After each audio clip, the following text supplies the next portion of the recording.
So today we're here talking with Gale May.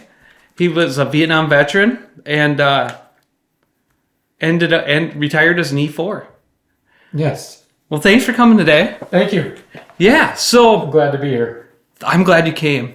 And so as we get started, could you explain like where you were born? Yep. I was born here in Ortonville and born and raised here. Went through school here and married here. So What year did you graduate in? 1963. Okay. A few years ago. So how big was it? How big are your graduating class at that time? I don't even remember. It wasn't a real big one. 60-some maybe. Okay. Did you play any sports or anything? Yeah, played baseball. Yeah, junior high was basketball and football. Okay. Love sports. In fact, a little incident there, or a little point of interest maybe. I loved sports growing up a lot. We played in the neighborhood and all that kind of thing. And most of us that played, in the summertime, we wanted to be professional baseball players. Oh, yeah. And then in the fall, you want to be a professional football player. Yep. And in the wintertime, it was basketball. And we were outside all the time. I just love the outdoors anyway. So I'm outdoors all the time. Sliding, sledding. All the Minnesota things. We played football out there in the snow. I had a bicycle. And boy, that was fun just to ride the bike in the wintertime even. Oh, so did you grow up in town or? I grew up in town, yep. Okay. Yep, south of town. Yep, and then we lived below what they call the Cashtown Hill in a big 2-story house. Oh, okay. And then I have a brother 4 years older than I, and we had the one bedroom to share. On the second floor, of course, west exposure, and no fan, no air conditioning, nothing. I bet that was steamy. So, yeah. Or cold. Very steamy, sweaty, and one bed, of course. And then those times, I never saw anybody buy a mattress. So the mattresses got real soft. You'd turn a little bit and you'd be in the middle of the bed, practically one on top of the other. And I thought later on, once I got Vietnam, I thought, I think maybe this helped me a little bit. Yeah, the Army doesn't really have personal space. No, because I'm kind of used to sweaty conditions here. Sweaty, humid. And yeah, I bet that was miserable in the winter, or in the summer, I mean. Yeah, it was. People don't realize that not everyone had air conditioning, or no one had air conditioning. We never had. I didn't know what air conditioning was. In the wintertime, we had a grate in the middle of the floor. So we'd run down in the wintertime, then stand on the grate and get dressed for school. So it was that kind of thing. Yeah. Really roughing it, but so it was good. Did you like school then? Like the work part, the studies part of it, or were you more in the sports part of it? Well, I like the sports, but one thing that I told myself, I had some teachers that didn't inspire me, but kind of gave me the feeling that I can do a better job than this. Okay. And not being cocky or anything like that. But for the simple reason, I didn't think they related too well to us. Okay. And that was hard. And so I went into education more for that reason than anything else. So they planted the seed. Yeah, because I'm basically a kid at heart, Yeah. So I like kids, and I know what it was like to be a kid and have a little idea what it's like even now, but it's harder to relate now because we didn't have all the videos and electronics. Yeah, it changed a lot. Which was good because I was never bored. I didn't know what boredom was either growing up. Yeah. We played outside and just loved it. I didn't have a lot of money for anything. I didn't have a lot of toys or anything like that, but we really made do with what we had. Put on the hardware store, get cardboard boxes and cut them up and flatten them out and slide down the hills and all that kind of thing. You had good ravines. Oh, yeah. Knew the ravines really well. I bet so. That was fun. I loved winter. Yeah. But I think that sometimes, like, even not even a teacher, someone bad at teaching you, still teaches you something. Yeah. It teaches you not what to be. Yes, for sure. Yeah. I thought, if I was teaching, I wouldn't do some of the things that some particular teachers did. Yeah. So, Well, it's good. so I learned from that. Yeah, it probably made you a way better teacher. Well, I in the think end. so. Yeah, I thought so. Because I thought I could relate to the kids pretty good, and I got along with them pretty good. Yeah. Here I taught in Ortonville, and then I got in at Lac-Qui-Parle and finished up there and retired. What year did you leave Ortonville in? I have to think. I got in at Lac-Qui-Parle when they started. That was 1990. Okay. So I got in there at the beginning. So Okay. and then I retired after. I had 35 years of teaching in altogether. That's a long time. Yeah. That's a good career. I taught for 1 year before I went into the Army then, and then Okay. Well, I came back. So then when you graduated in Ortonville, Yep. and then what'd you do after that? I went to college, Okay. actually. I probably wasn't, I'm sure my classmates didn't think I'd ever go to college. Because, I could get decent grades. I love the history. I've always loved history. Even history of warfare and all that kind of thing. Yep. But some of the other classes I wasn't that interested in. But, you got by. But Yep. to get a C wasn't really too hard. Yeah.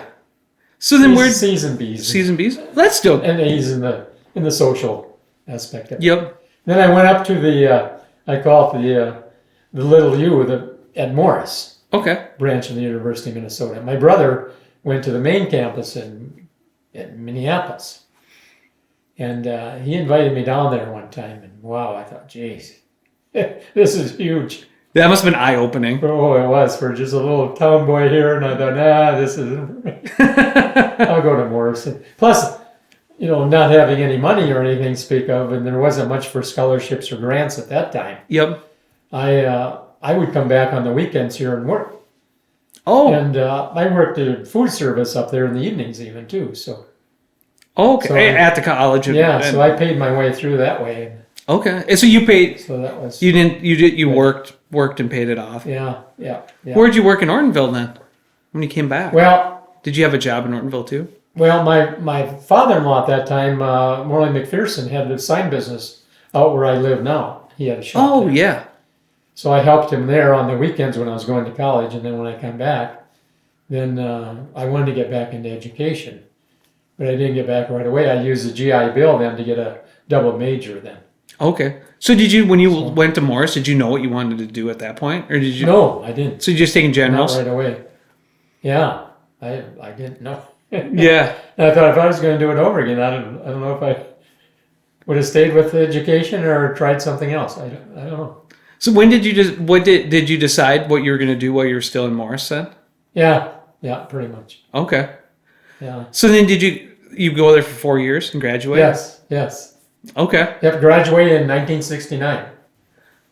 And then I got, my wife also was a teacher at that time, and we got in at Hector schools Okay. for 1 year. Together? Yes, yep. She taught in the elementary and I taught in high school. And I coached football the first year. What did you get married while you were in college then? Yes, yeah. Did you? Yeah, because we thought this is going to work better rather than spending our time all this dating and stuff. Yeah. And it was kind of hard on the studies, so. Well, I bet it was.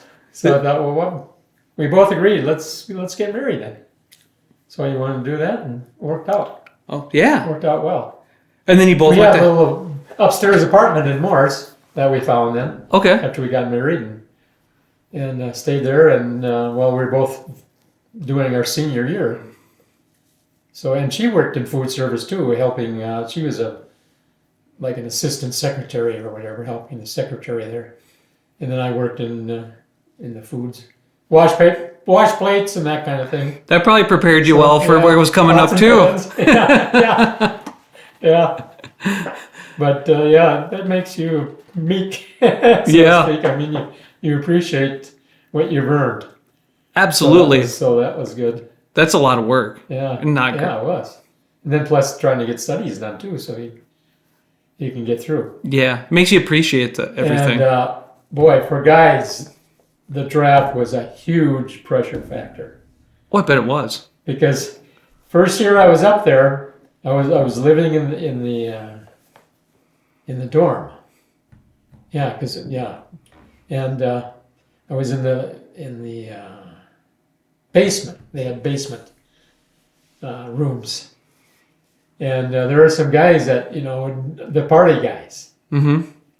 And then we got to Christmas and Christmas break, and I came back and they had the lavatories and the washing facilities in the basement.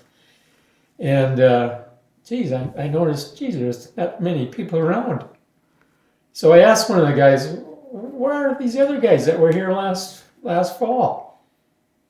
He said, "Well, they partied too hardy and didn't get the grades, so they got drafted." Oh, well, that is a lot more pressure then. And I thought, wow.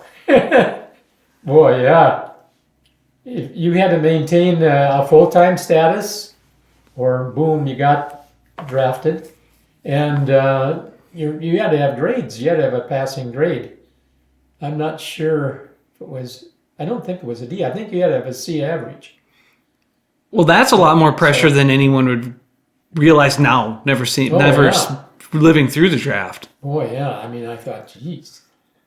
You can't be messing around here. No. So what year would that have been like in this? Well, that was in, let's see, 66, 67. So at that. So they had a draft that time, but it was different than the one that got me was in December 1st of 1969. They were getting criticism, the whole country, because this prior draft was, I don't know if the media fed it, maybe they did, but it was like they were drafting troublemakers in public. Well, Elvis Presley got drafted and Muhammad Ali was drafted. So they were getting a lot of heat, a lot of criticism that this draft is not fair. So what they decided to do then in December 1st, 69, was to just draw capsules one at a time with your birth day on it. Okay. So, and then we're all mixed up. So the first one drawn, number one, then whatever birthday was drawn then, the first one, that one would be number one on the draft. And then they had it figured out pretty much, not official, but the first 1/3 out of they had 366 capsules. Yep. So they figured the first 1/3 of that 366 would be drafted. The second 1/3 would be in between, maybe and maybe not. Okay. And then the last 1/3 figured they weren't going to go that far. So when they were drawing it, could you watch that? Yes, it was on TV because I watched it. That would have been terrible. Well, yeah. But up to that point, the Vietnam War was the most televised war of any war we'd ever had. Yep. And myself being interested in history and war and all that kind of thing, I tried to watch the 5:30 evening news every night. CBS, Walter Cronkite. Yep. He was really good. And then when he retired, then it was Dan Rather. And both of those two guys, in fact, they said Walter Cronkite was the most trusted person in America for giving the news, very unbiased. Okay. But what really hurt the politics of it was he went to Vietnam, and I think it was during Tet. And that really woke the country up to, because at that point it seemed like the country was thinking we were winning the war. Then Tet happened end of January of 1968.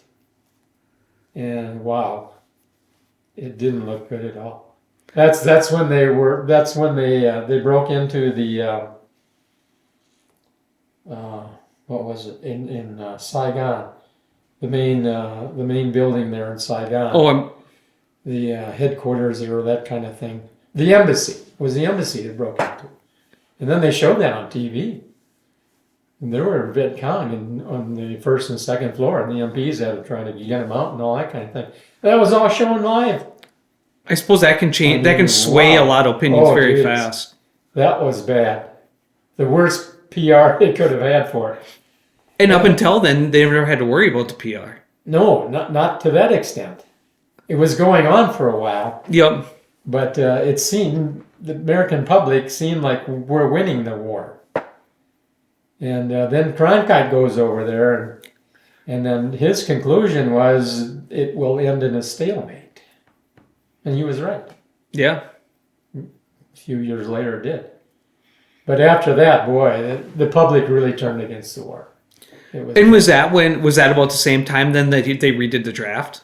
Yes. Yeah. To make it more fair? Because this was in 68, and then we go through the year of 68, and then in 69, then in December 1st, they had that new draft that would be fair, supposedly. Because another criticism was the poor people are getting drafted. So, and then it was also getting to be, this is a draftee war. You got the draftees are fighting the war, and they were getting criticism for that. So anyway, then they do that lottery on December 1st, 1969, 7:00 in the evening. Okay. So I'm watching it. Yep. And this is while you were in Hector. Yes, yeah, in the evening. Yep. And up to that time, I had a deferment for teaching. It was Beulah Carlson was the draft board person at that time. Plus, they had the draft board, but she was the person running it, so to speak, carrying out their whole demands and that kind of thing, so to speak. So everybody got to know Beulah pretty well. If he hadn't been drafted yet. But anyway, I had a deferment. So then they're picking the numbers, and in the first few, well, nothing's called yet. And then they got to number 19, and that was me. Oh, that's pretty far on that one. Pretty high on the 1/3. My first thought immediately was, without a second hesitation, I'm going to Vietnam.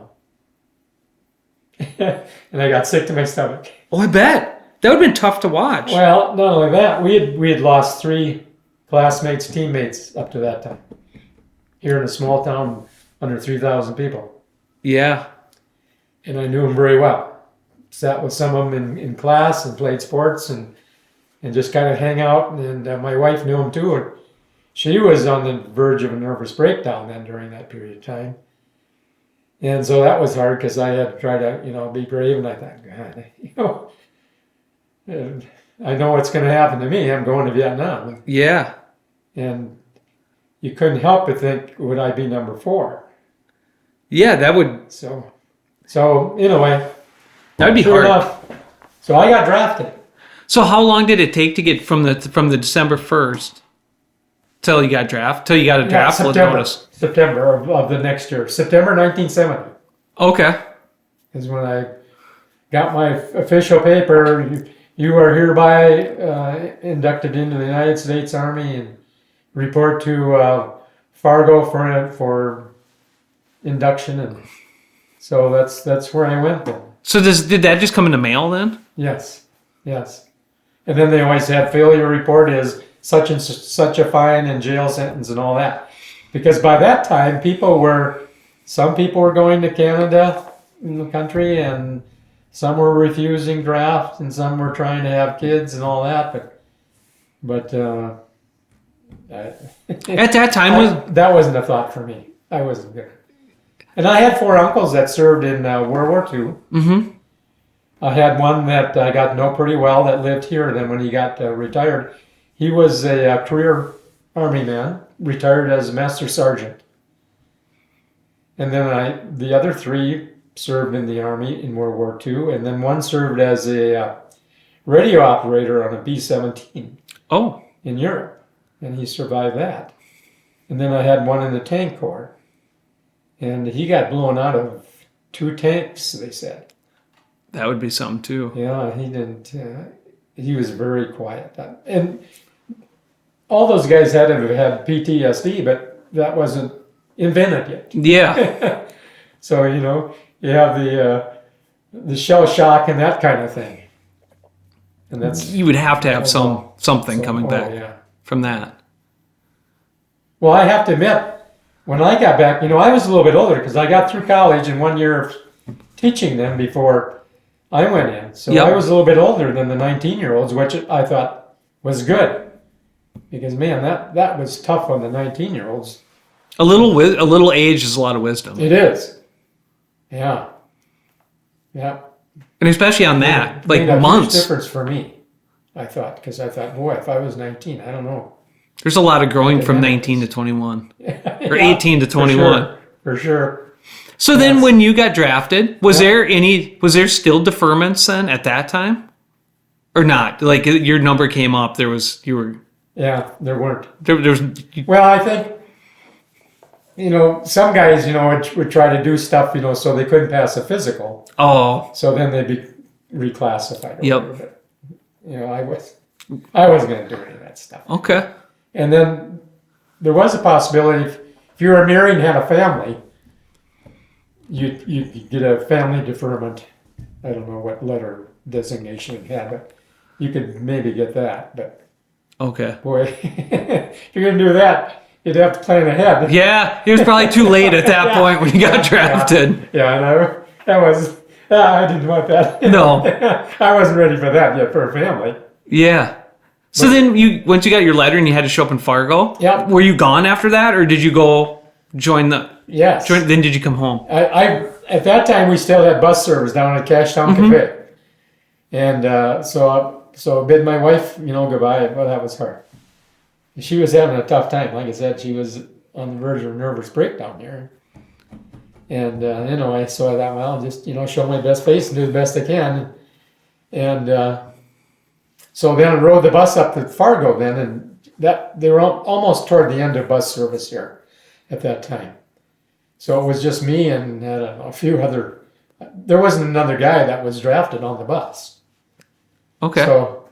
So then they had a taxi or whatever. Then when I got off the bus, and then they were waiting for me then to drive me to the induction place, wherever that was. Yep. And then you get the physical and all this stuff, such as it was, and wait there, and then we took the train then to Fort Lewis, Washington.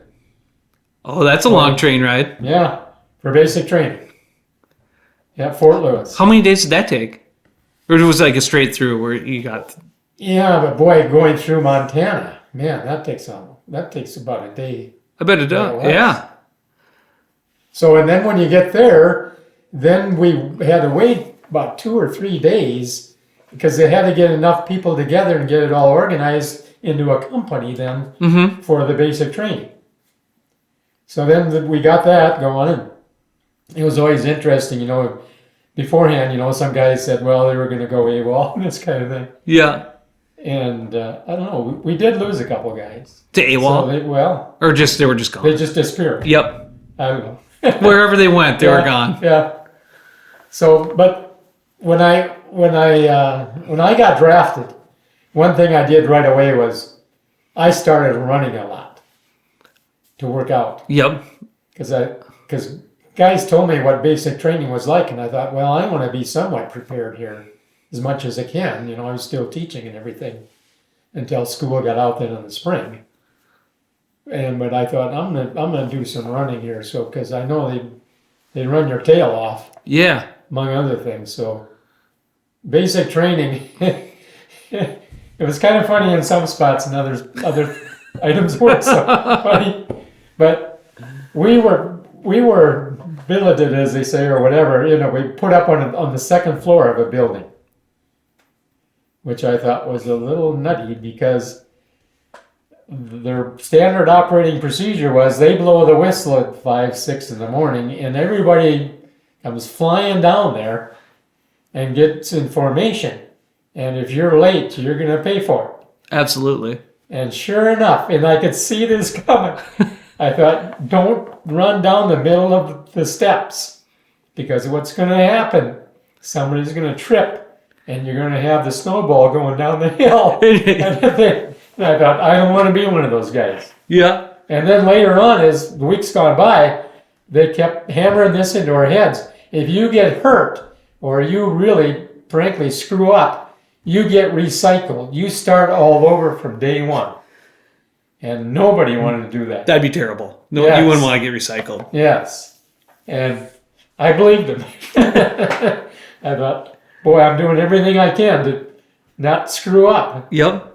But there were things that really kind of would irritate you. No matter what you did, they're going to jump on your case. You're not going to win. No. I mean, that's part of the whole procedure, you know, where, and they made it where you got to depend on the other guys, you know. Yes. Yeah. Up to a point. And I understood all that, you know, because I know that's what it is for training, and you get in combat and whatever, you got to depend on one another. You know, I knew all that.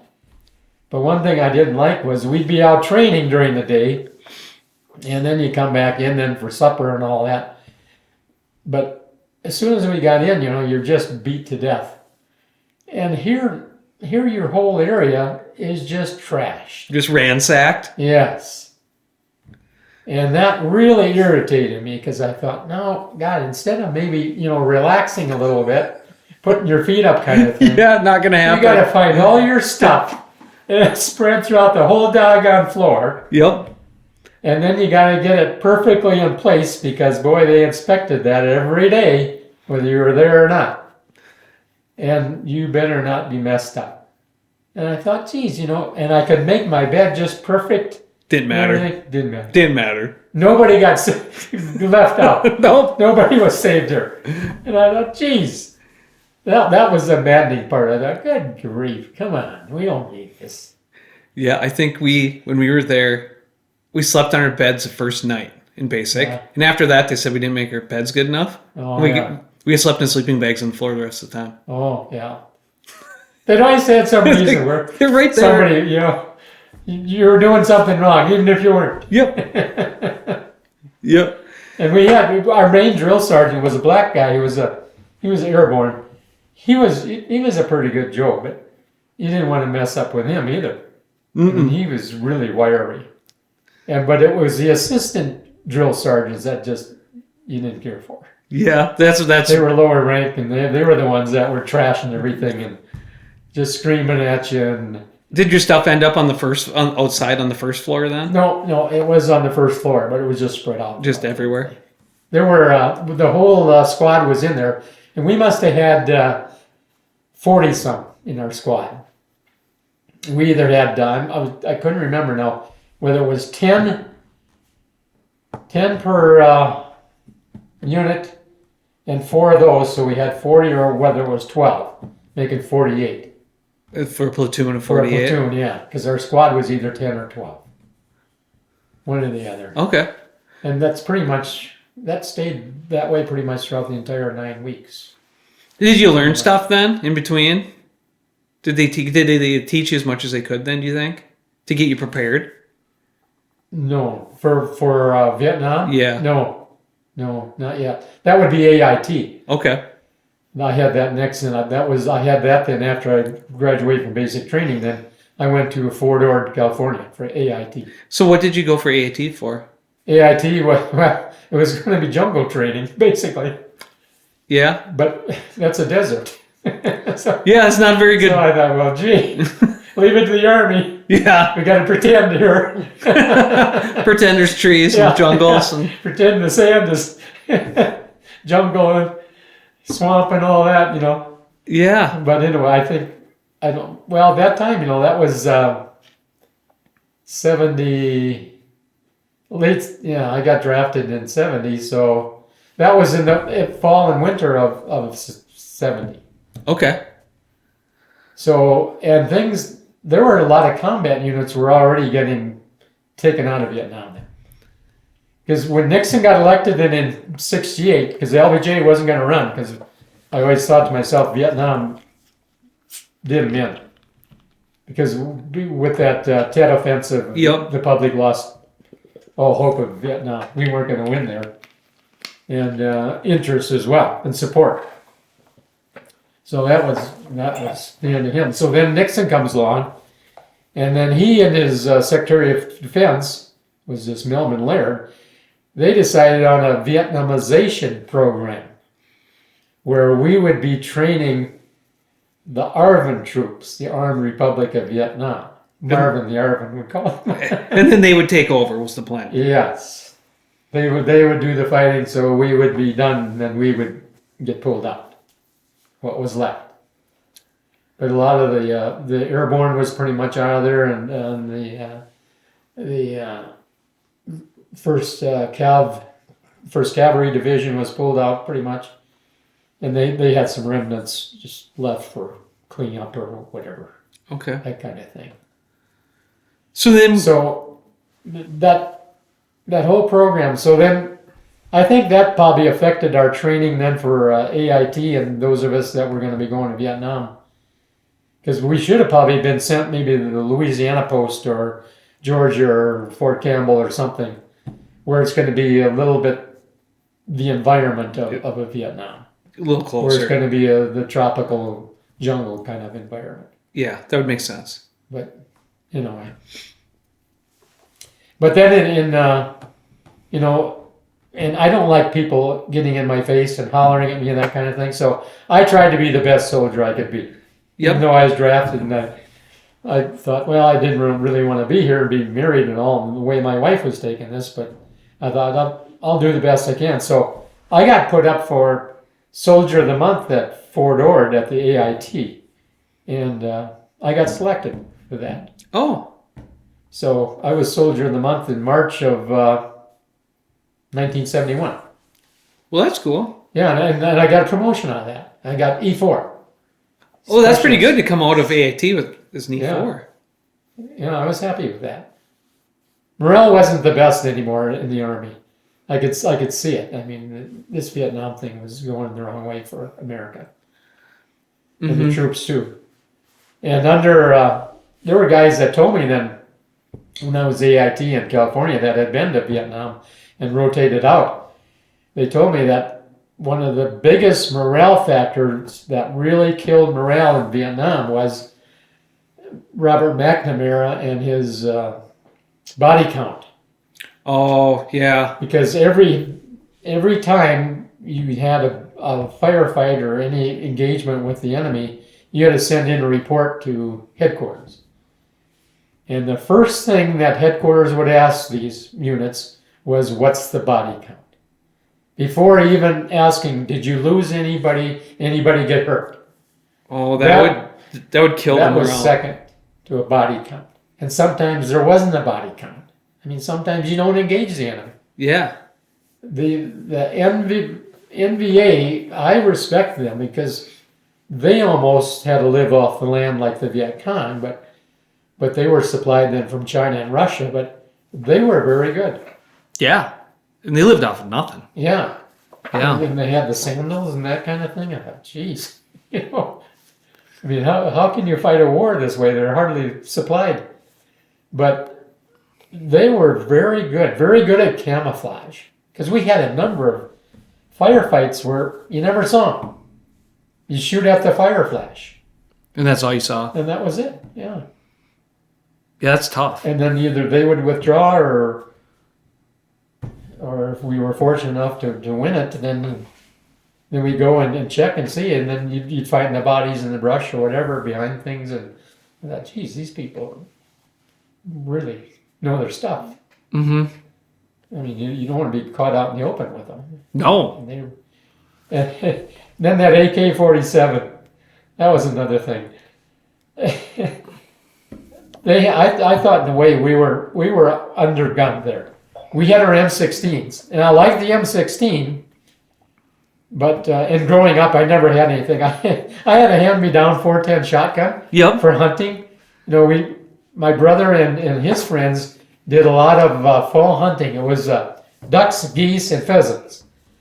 And I had never even shot a gun prior to firearm safety. Oh. And that was the first time. And we did it in the armory in the basement. And then our last session of that, then if we passed all the tests and whatever, we got to shoot a 22. I'd never shot a gun in my life. And I liked it, but I thought, geez, I can't hit a thing. Okay. And then I get this 410 hand-me-down rusty old thing. Yep. But there was a box of shells for them, so then they invited me to go along with them. And sure enough, for duck season, It's cold and rainy, wet, damp, and we got to crawl up to the sloop. And here I am with the 410. 410. You know, if a duck gets up, I would have a prayer. Not even a chance. So I'll just kind of hang back and let them shoot. Yeah. They had the pump shotguns, you know, and all that kind of thing. And I thought, geez. And I thought, you know, I don't care for this. That'd be pretty tough with a 410 bolt. Yeah. So anyway, so I kind of withdrew, you know, they didn't ask me anymore for that anyway. I thought, geez, this isn't a whole lot of fun. I'd rather be riding bike or something else. Yeah. You know? But we did do a lot of pheasant hunting. And I liked pheasant hunting, but I still had that 410. I never shot one. You were kind of handicapped on that. Yeah. But the best thing that saved me for the Army, I thought, was my brother had a 22 bolt action. It was a tubular magazine, so it held, you know, depending on what length of the 22 you had, you could have, you know, 16, 17 shots in there. Yep. And a box of 22 shells were 50 cents for 50. That's a pretty good deal. Around. And I thought, you know, there weren't a lot of jobs around in town at that time, but especially I was younger. Mm-hmm. But, you know, I could mow a lawn or rake or whatever. I could easily get paid $1 or 50 cents or whatever, so I could buy shells. And when he went off to the university then for college, then he said, if I take care of it, I could shoot his 22. So then we'd go down to the river bottom with some of my pals, and they had 22s. Yep. And we'd go down there and set up targets or just shoot at different things. And I got to be a good shot with that 22. That's a good way to learn how to shoot. So it was, yep. And I thought, boy, since then I've definitely figured if you're going to teach somebody to shoot, don't get them a semi-automatic. No. Get them either a bolt action or a single shot, because that forces you to make your shots count. Yeah, you can't just keep pulling the trigger. Whereas with doggone, if you got a semi, or even in Vietnam, there were times when they had they had slang terms for just about anything there. Yep. And rock and roll was put on full automatic. Well, the phrase for that was when we did that sometimes, we were ordered to, you know. Yep. It was spray and pray. And I thought, we're just doing one of these kind of things. And you didn't see the enemy, and it's like, God, how are we going to hit anything? Yeah, it'd be really I hard. thought this is a waste of ammo, and you accomplish nothing. But that was kind of the command sometimes, especially with when you went out with part of a company. You know, I mean, you had more people rather than, because I was doing Recon. They put me in a Recon unit. They saw the way that worked is when we got there, you know, they fly in. Oh, go ahead. Can I just back up just 1 second? Yeah. So when you left AIT, what was your MOS? I don't even remember. Was it infantryman? Yeah. Okay. But that was another thing. As soon as we got there, we got there later in the day, I think, and it was Benoit Air Force Base, and there was nobody greeting us or anything. It was just the NCO came and said, "You guys be billeted here in this barracks," and we were pretty much on our own. And I thought, well, how'd you get to Vietnam? Did you fly or boat? Yeah.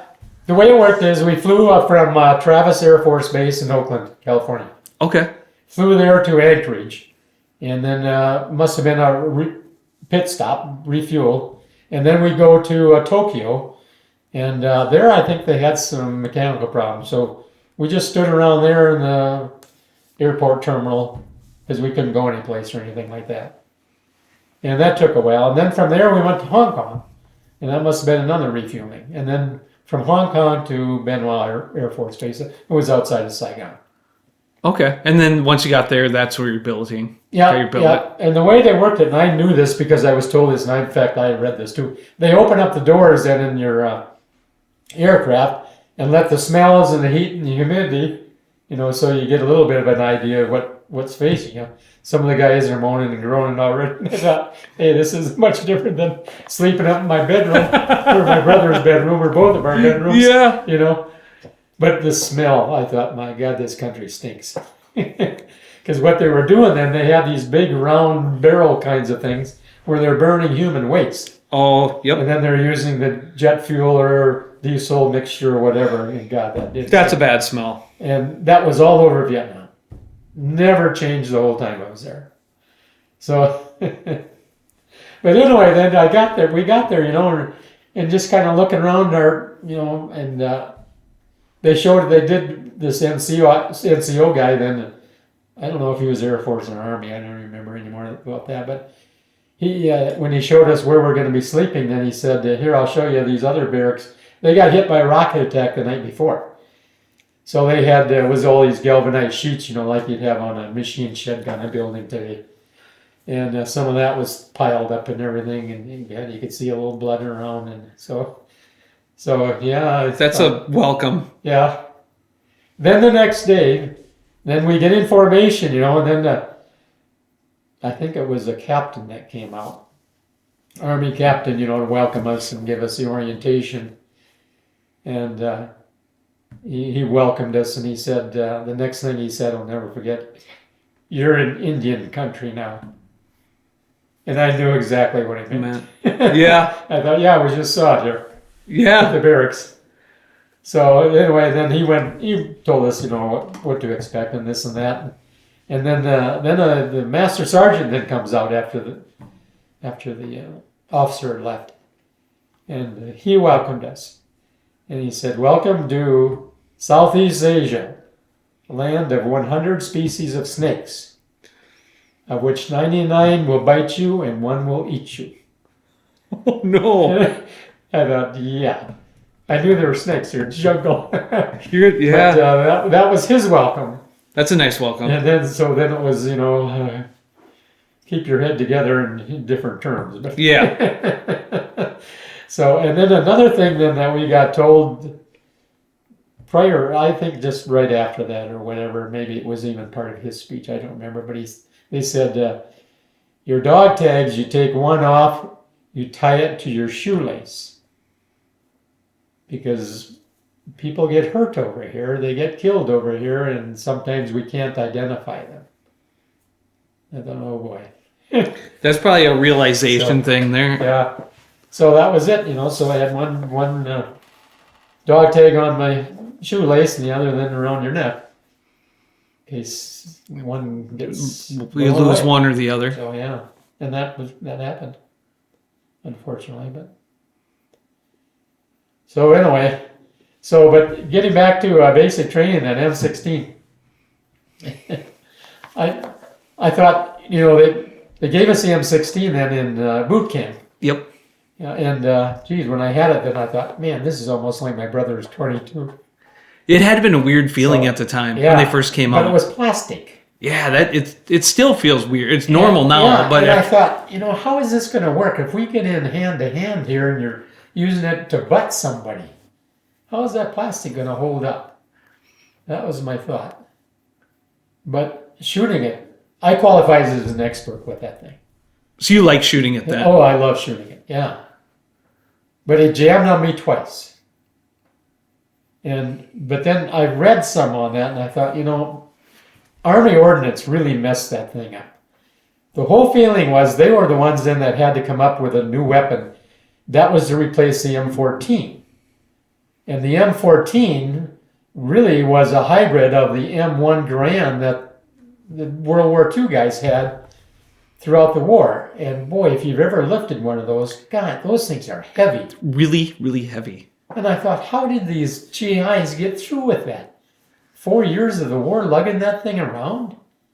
And you got to be jumping into pits and crossing things. And geez. And the ammo's heavy. Oh, yeah, that's another thing. And I thought this is a great idea for a jungle weapon. Super for that. But Army Ordnance that had to approve all this changed it. And that really, frankly, screwed it up. Because the stoner that invented that thing used, for one thing, a different kind of powder. He used stick powder, which was slower burning and cleaner. Instead, the Army gets the darn thing, and they, for whatever reason, maybe it was political, whether Remington, I think they were buying it from Remington, but Remington had ball powder, which was hotter burning and very much unclean. So that would leave a carbon residue in the chamber. That's where those things started to jam up. That's where you get your jams when it was after you shot a little That bit. plus it produced higher pressure, and it would recycle too fast. Okay. Faster than what it was designed for. So that also led to jamming. And then the Army then put on this button then to clear it, so to speak, or to force another round in it. The forward assist. The forward assist. Stoner never had that. There was no need for it. I never thought about that. But that's why the original one never had it, because it didn't need it. Have it. And this Curtis LeMay of the Air Force really was impressed with the original AR. And that AR stood for Armor Light. What was it? Armor Light. What was the M for? That wasn't machine. I can't think now what it wasn't. It wasn't the assault rifle. I don't know if the media came up with that later on or whatever. Someone probably put the two letters to the two. But it was AR. Yep. So it was AR-15 is what they started, because that was 15th in their series and are making these different designs and different weapons. So I thought, geez, if the Army just left the thing alone, it would have been a lot better.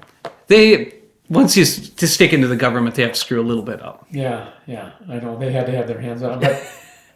But I think part of the problem was they still wanted a Garand. That's how that M14. We used that for a sniper rifle in Vietnam, because that thing was deadly accurate up to a point. And the point was all that heat and humidity started to warp the wooden stocks on the M14. So that's where the plastic was off your accuracy. So the plastic was better. Yeah, that way it was. In that part it was. Yeah, built more for the jungle, but that 5.56, which is a 223 in civilian, that was a lighter caliber, and I always felt, when you get in dense growth in the jungle vegetation, there were reports that was deflecting your rifle, your shot, your ammo.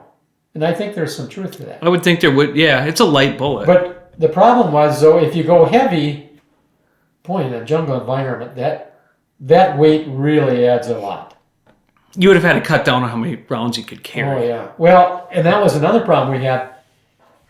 We had 20-round magazines. We didn't have the 30s yet, weren't out. And with the 20s, we were forbidden in no uncertain terms. You do not put 20 rounds in those, because the springs get weak, and that's going to cause it to jam. But from what I read after that, it wasn't. The problem was, if you had 20 in there, it was the action of firing it and pushing the rounds up. That would cause it to wear out faster, supposedly. That was the theory. I don't know. I've heard that from a lot of Vietnam veterans. The 30-round clips were yeah, we didn't have them yet. They weren't there yet. Seems like something they could have invented. They came later. But I don't know if that was really. Well, to tell you the truth, I'm sure other guys did this too. We had the rucksacks, the rucks we call them. When we go out on a mission, we were out on missions. Usually, the idea was 3 days. But all of our missions involved the helicopters, the Hueys. Because you couldn't get half tracks or tanks or deuce and a halves or anything like that into the jungle area. We were choppered in and we were choppered out. And if they were needed elsewhere, well, you're going to have to just stay there. You get extended. Yourself. You're going to be a couple more days. Yeah, that happened. I bet. That happened a number of times. So in your ruck, and we had sea rations actually at that time, World War II sea rations, and when they ran out, then we had some Korean sea rations. So that's what we had to eat.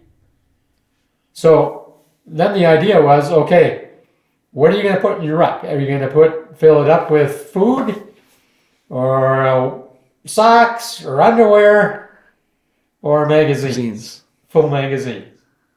Well, I thought, if you can't use your weapon, what's left? You got a bayonet and the rifle itself to use as a battering ram or something. Not a good thing. Not a good No, thing. you wouldn't want to run out of ammo. No, because I had respect for the enemy. I thought, this NVA unit, they are good. And boy, you better be able to fight against them, because another thing was, probably shouldn't say it, but in reality, nobody took prisoners. No.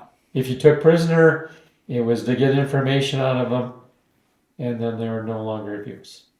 Mm-hmm. So, and we had actually monks as our scouts. Oh, really? Times. Yeah, either 1 or 2 monks. Those guys were really good, and in most cases they used machetes. And they had of course, they could speak with the NVA if we had prisoners. Yep. Now, doing recon, there were a few times we were ordered to try to get a prisoner. I thought, oh God, this isn't a good thing. No one's going to want to Because go do that. No, Easily. it's like, well, we didn't have a training manual for that. Yeah, I bet there wasn't. So we depended on the monks. And, well, another thing, when I got there, I didn't know where any direction was. Got there at the beginning of the monsoon season. You get rain during the day, no sunlight. You didn't know where's north, south, east, west. I don't know. It must have been hard to get helicoptered in everywhere. It's not like you're going in on a road so you know where you're going. No, it really was. That'd be really hard. Coming in on a helicopter, you'd have no sense. And we call them the air truck. First time I went on a Huey in Vietnam, I thought, good God, is this thing going to get us there? And then back again? They're just shake, rattle, and rolling, And the way they had it for us, they had the doors, and the doors were either open or off, because they had the M60 on both sides. Mm-hmm. So the gunships, they were called too. I mean, they'd haul anything. And there were three-man crews. You had the pilot, the co-pilot, and then the chief. And the chief then was the gunner on the pilot's side. And then to save room, there was nobody then manning the machine gun, then the M60s on the co-pilot side. That would be one of us. Oh, so someone would fill in for that. Yeah, I didn't know that. So we didn't have a lot of M60 training in AIT. I knew how to load them, and Yep. you fire a short burst, and that was about it. And then you get into one of those, and then you got the crew chief then right next to you, and the pilot telling you, to look at, 2 o'clock, 3 o'clock, whatever, and the enemy is, and I didn't know, how do you point? That'd be tough to lead, without training. What kind of a lead is there here? Thank God there was tracers. And then they would call back too, or the crew chief usually didn't know, because he was on the other side, But usually the co-pilot then would holler back, because I was just in the area where the crew chief said, "May, get on the 60." The first time, I thought, oh God, I hope I don't shoot us down or something. Don't do that. But anyway, I didn't know what the heck. Yeah. So, as you point, but then most of the guys were pretty good. The only guys that I thought we might have trouble with, as far as the pilot, co-pilot, if you had new lieutenants. Oh. And then sometimes we'd come into a hot LZ, and boy, that was not good. And usually all the LZs, they did not land. We had to jump out. They would just hover? Yeah. And basically what they did, they'd come and then just drop down real quick, especially if they thought it was an unknown LZ for the enemy or a hot LZ. Mm-hmm. And all of a sudden you start taking ping off the chopper. Boy, you better be ready to get out. Yeah, real quick. They probably don't want to stick around at that point. They don't want to stick around, especially young guys that, man, we had warrant officers that were really good. I mean, they'd been there and been doing this for some time. They'd fly through hell for you. Okay. But these lieutenants... Different story. A little shaky. Yeah. So anyway, they'd come down here and they'd holler, get out. and geez, you've got your M16 across from you. And sometimes then if we had an M16, or I mean an M60 with us, we had the bandoliers. Everybody had to carry a bandoliers crossed on us. So those would get in the way. You had canteens. I just took 2. But some guys would have 3 canteens, one on each side of our hip, and then one in the middle of the back. It's a lot of weight. A lot of weight, yeah. So how many magazines would you bring with you? Well, I could get depending if I wanted close to a ruck, I could get maybe 50, 60 of them. Oh, that's a lot. Yeah. I'd just jam them in there. Plus the bandolier? Yeah. And then did you have grenades too? Yes, we had grenades, and then plus we had the ammo bags, so to speak, too, where you could put some ammo around you on your pistol belt. That's a lot of weight. So yeah, it was a lot of weight. But then did you have flak jacket? Yes, sometimes, but sometimes it was just too much bulk. Yeah. And then another thing we had, which if there wasn't an officer around, very quickly I thought, I'm going to do this myself. I'm not wearing the steel pot. It was just those things would get in the way, and then they'd start falling off or whatever. And I thought, hey, this will not stop an AK-47 round. That was 7.62, so same as the M60. They're going to go through it. Yep. So I'm wearing a boonie. Yeah. Just wear that, and then at least be comfortable. Your ears rather, and you get a little covering that way if it was monsoon or whatever. But that would help a lot better with the sweat too, I bet. Yeah, yeah. And you could always throw one in your. If there's an officer around, then you might have to wear the steel pot. You might have to put it back on. Yeah. For those darn things, God, they roll off and out. Jeez. So did you have pain. Did you have a base you normally stayed at after these missions? You'd go back. Sometimes it'd be an artillery base. Okay. You stay there with them. But you didn't have like a permanent home? No. So you just lived out of your ruck? Pretty much, or duffel or something? Yeah, and then you go to the rear, wherever the rear was going to be, then an artillery base or whatever. Or if you were with, sometimes we would be with more of a division, or not a division, but a company type size. Yep. Well, there's still some of those left. And then they'd have an area in the rear then that we would get shuttled to with chopper sometimes and stay there. For a little bit. For an overnight R&R and then start up again, so to speak. So you didn't spend much time out of the jungle then? No, very little. Whereabouts in Vietnam were you jumping around? We got shuttled. Okay, I started at outside of Benoit, and that was my orientation. We did perimeter duty outside of Benoit. Right when you got there? Force. Yeah, pretty much, to guard the base, because they were taking rocket attacks there. Then after that, we went up to the Ashaw Valley, and that was along the Ho Chi Minh Trail. That was really hot in '68, and the 101st was there, and they tried to clean that up. And that was supposedly the NVA had 10,000 people in there, and they had snipers. So we went up then as the idea was maybe as an anti-sniper crew and also possibly anti-ambush. But the 101st was pretty much done. They were more to the mop-up kind of thing. And they didn't have that many troops there then. So anyway, then we were stationed there for a while. Then we went over to, then we went up to Phu Bai. That was in the north. Geez, that was close to DMZ. And I thought, oh boy, we're going to see it here. But the idea was, intelligence already had told us the NVA knew about this Vietnamization program, and they knew what we knew, that the ARVN didn't have a heart for this war. Mm-hmm. And this idea of trying to force democracy on another country, huge mistake. It did not take. Because we got out into the remote areas, and right away I could see what was happening here. The life out there was based on a tribal leadership. You had tribal elders, and then the NVA then picked up on that real quick. And their procedure was, SOP was, come into these tribal areas, you kill the tribal elders, you raped the women and young girls, and then you made the boys and the girls then, you trained them to use the AK-47 on us. And that was how it was in the tribal areas. At first, when we first made contact, I felt sorry for those people because I knew how they were so mistreated.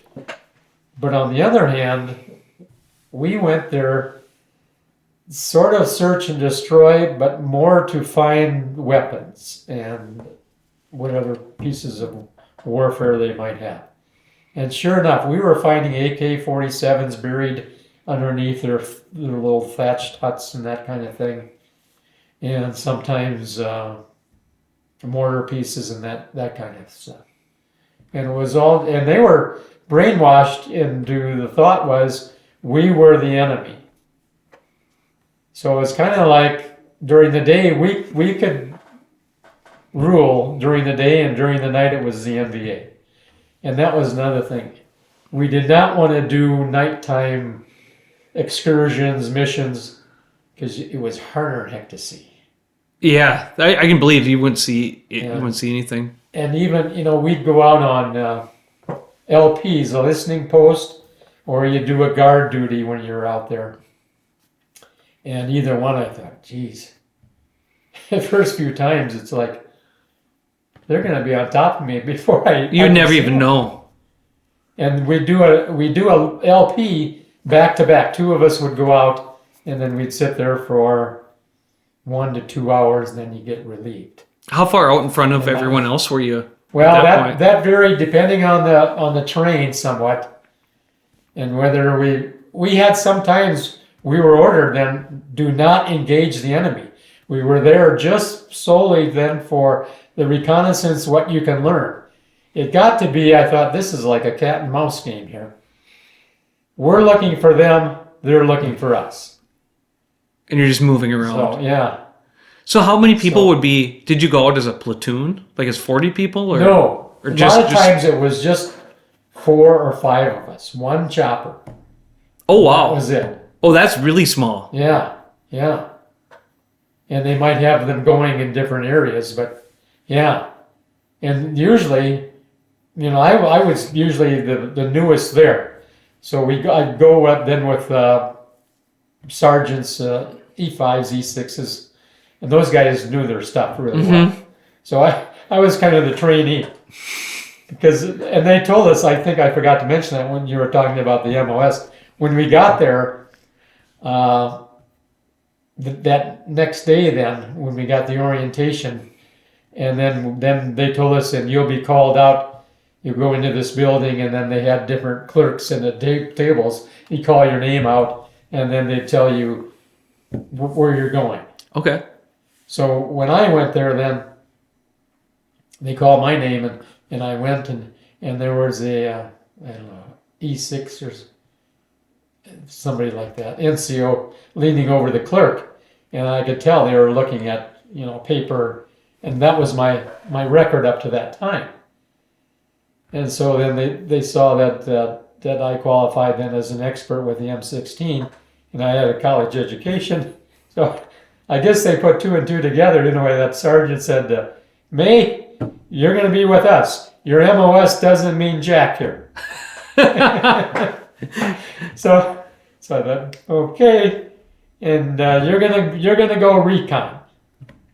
You're gonna be combat recon because you can shoot, and you got a head on your shoulders. Well, I thought, I don't know how much college training here. You did too good. You exceeded yourself. Yeah. So I thought, well, good, but I thought, geez, I don't know anything here. I'm new here, obviously. You're gonna learn fast. Yeah, learn under fire. Yeah. Good luck. But thank God they were really good. Another thing I sweated out, I thought, God, are they going to put me at point?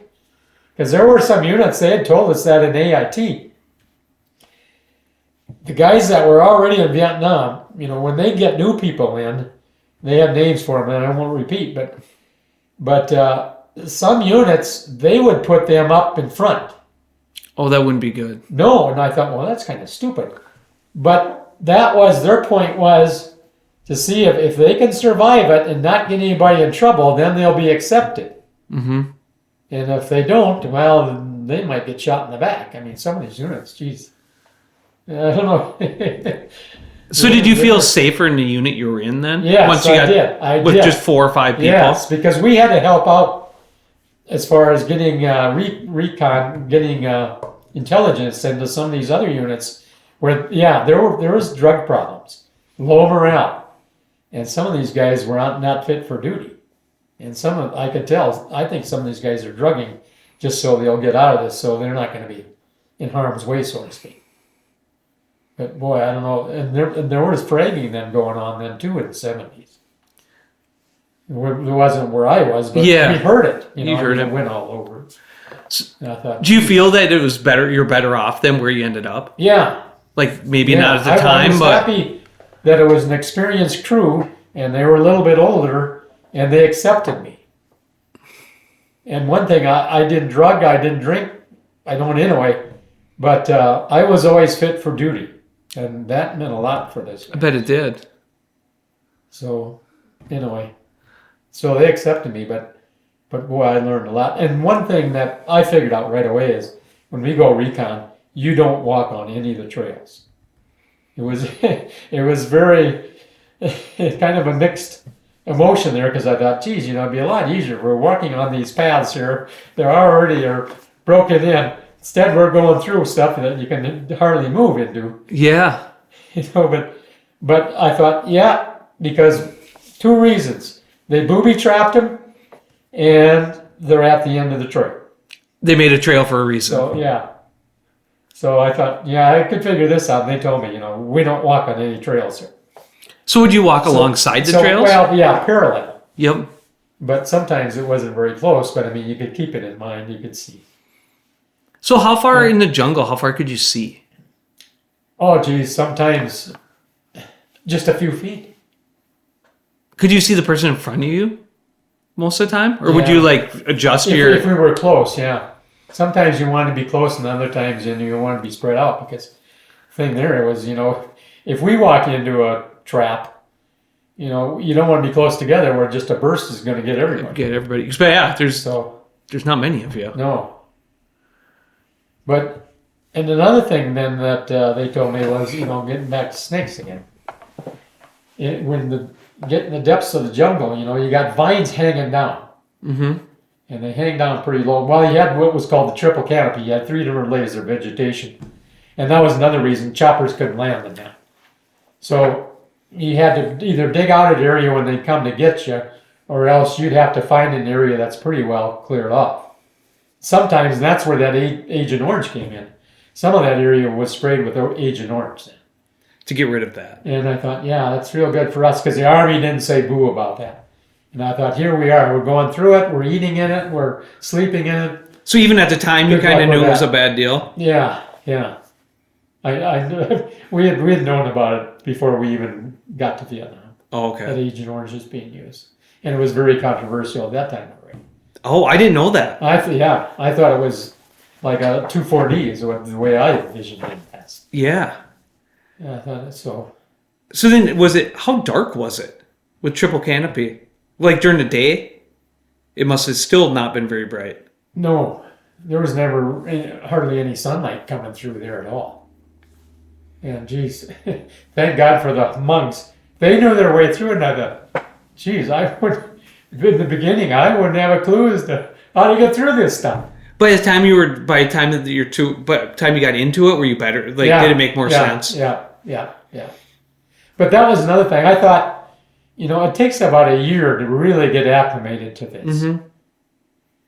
And they had a policy, but I think it only went from unit to unit.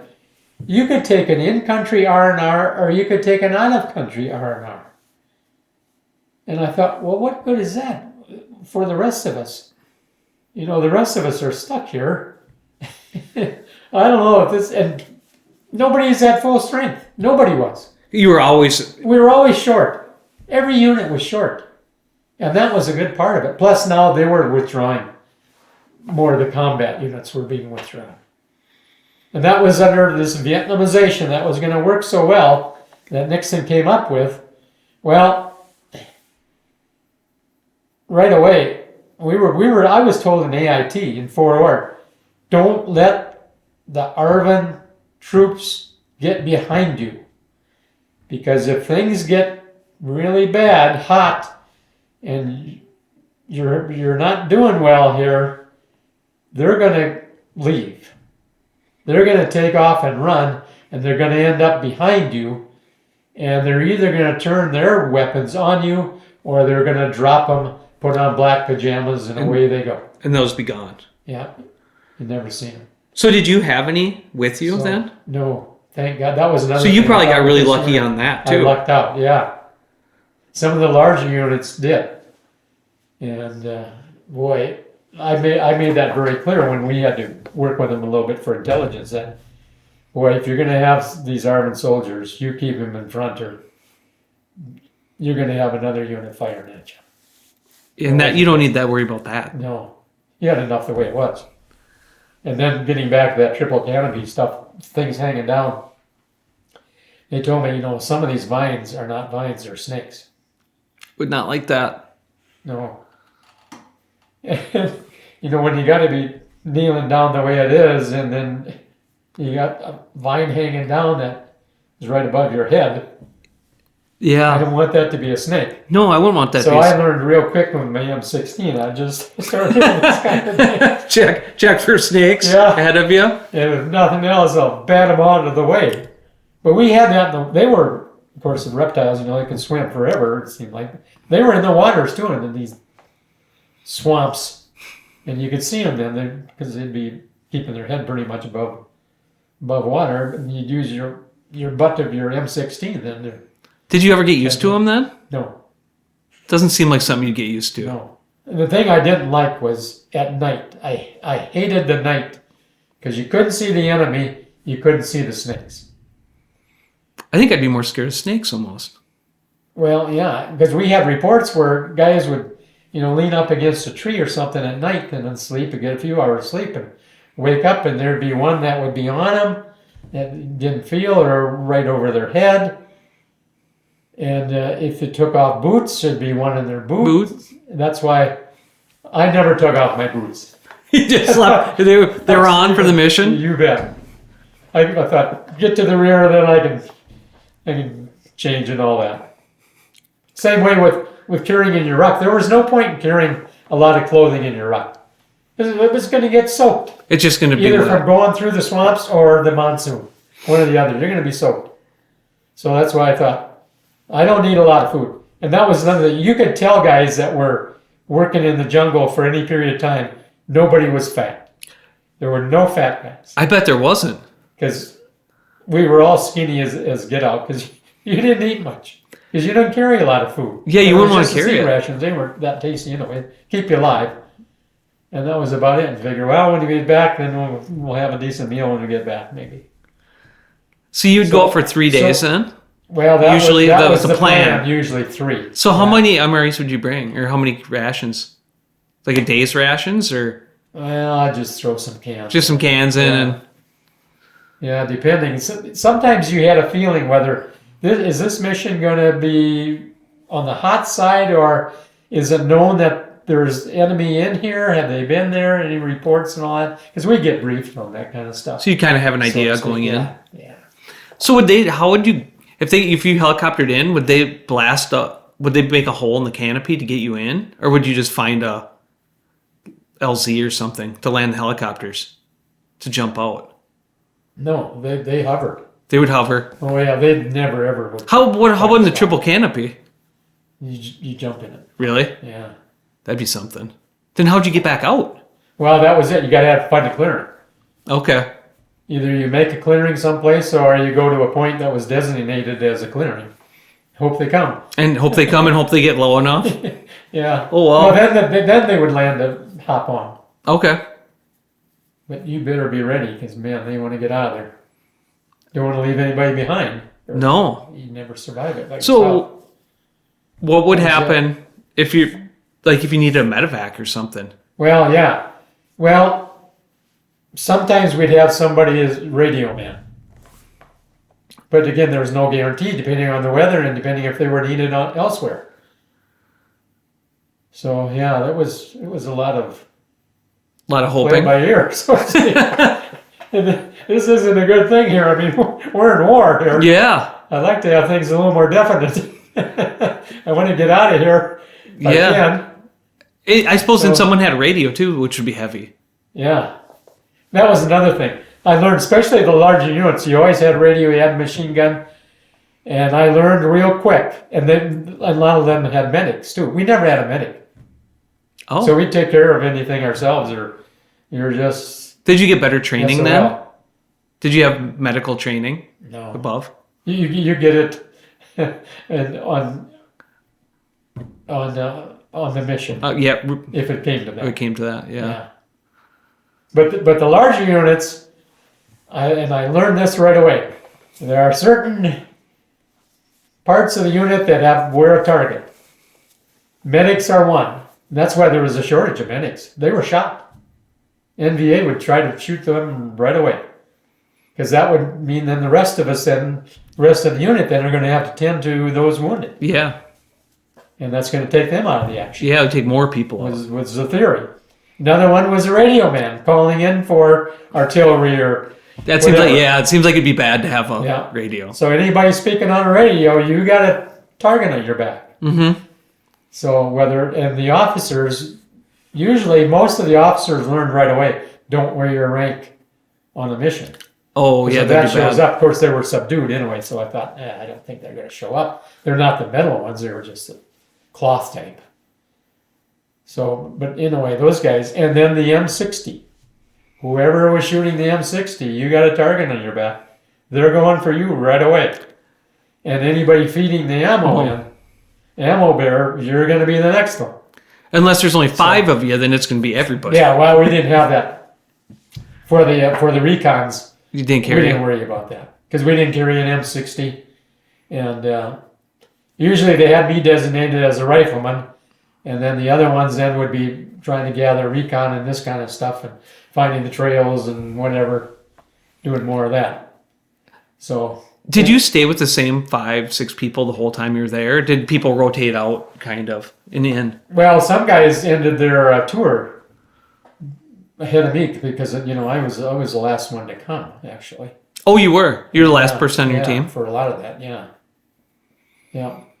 Because under Vietnamization, Marvin the Armin would take over. Yeah. But we had some case. Well, we had a case where a black sergeant liked what I did because I pulled a couple guys that were wounded back out of the way a little bit, and he put me in for E5 for that. Okay. And then went to Saigon, then the headquarters, then to approve it. Well, it came back denied, and the reason was, their official reason was, this would look bad back in the States because we're not supposed to be doing the fighting for the ARVN under the Vietnamization program. Oh, We're training them and turning it over to them. In theory. In reality, never happened. Never happened. You must have been So mad. I was very unhappy. I'm unhappy now, just thinking about it. I can't imagine how bad you'd feel about that. Like, that would leave a bad taste in your mouth forever. Well, yeah, and I thought, E5, I mean, it's not going to break the bank for No, it's not going to, the coffers. And little Ortonville is going to put this nationwide on CBS Yeah. to say, here, an Ortonville guy makes good. He's going E5 now. Yeah, right. He got E5 because he did a good thing. Good God, I thought, geez. And it was a black sergeant. And there was a lot of racism in the lower ranks, more of the rear areas. Mm-hmm. And geez, I really got along well with that guy. That was the first guy I met and everything that told me what I was going to be doing and all that. And Well, when you're doing the job you had, there's no room for that. No. There's no way. No. So got along real well. I liked him, he liked me, and well, and like I said, I was always there, so he could depend on me. Even though in the beginning I didn't pretend to know anything. You trained very quick. Yeah. Did you get Well, some I- training before you went out the first time, or was it on the job? Well, at Benoit, that was my training. Did you We get did training with this? perimeter. Did you get training with this team? Did they kind of teach you? Yeah, they were there. Yeah. Oh, they were there yeah, too. Yeah, so that helped. Yeah. Yep. So that made a difference too. But Did you know once they picked you where you're going to go? Then did you ever heard of this before? no, I didn't have an idea. I just figured I'd probably just go to some mop-up infantry unit. But So then, what was what unit were you with? It was a Recon. It was there a well, name for it. it was under MACV. It was under MACV. Yeah, but they were pretty much getting ready to shut down too and get out of there. So it was them. And then, plus, there were still some units left, not the 101st anymore, but there was the 1st Division, 4th Division. We helped them. Those two divisions were still doing a little bit. So we'd report to them and try to help them out with the recon and that kind of thing. Did MACV at that time? Did they stay all in Vietnam?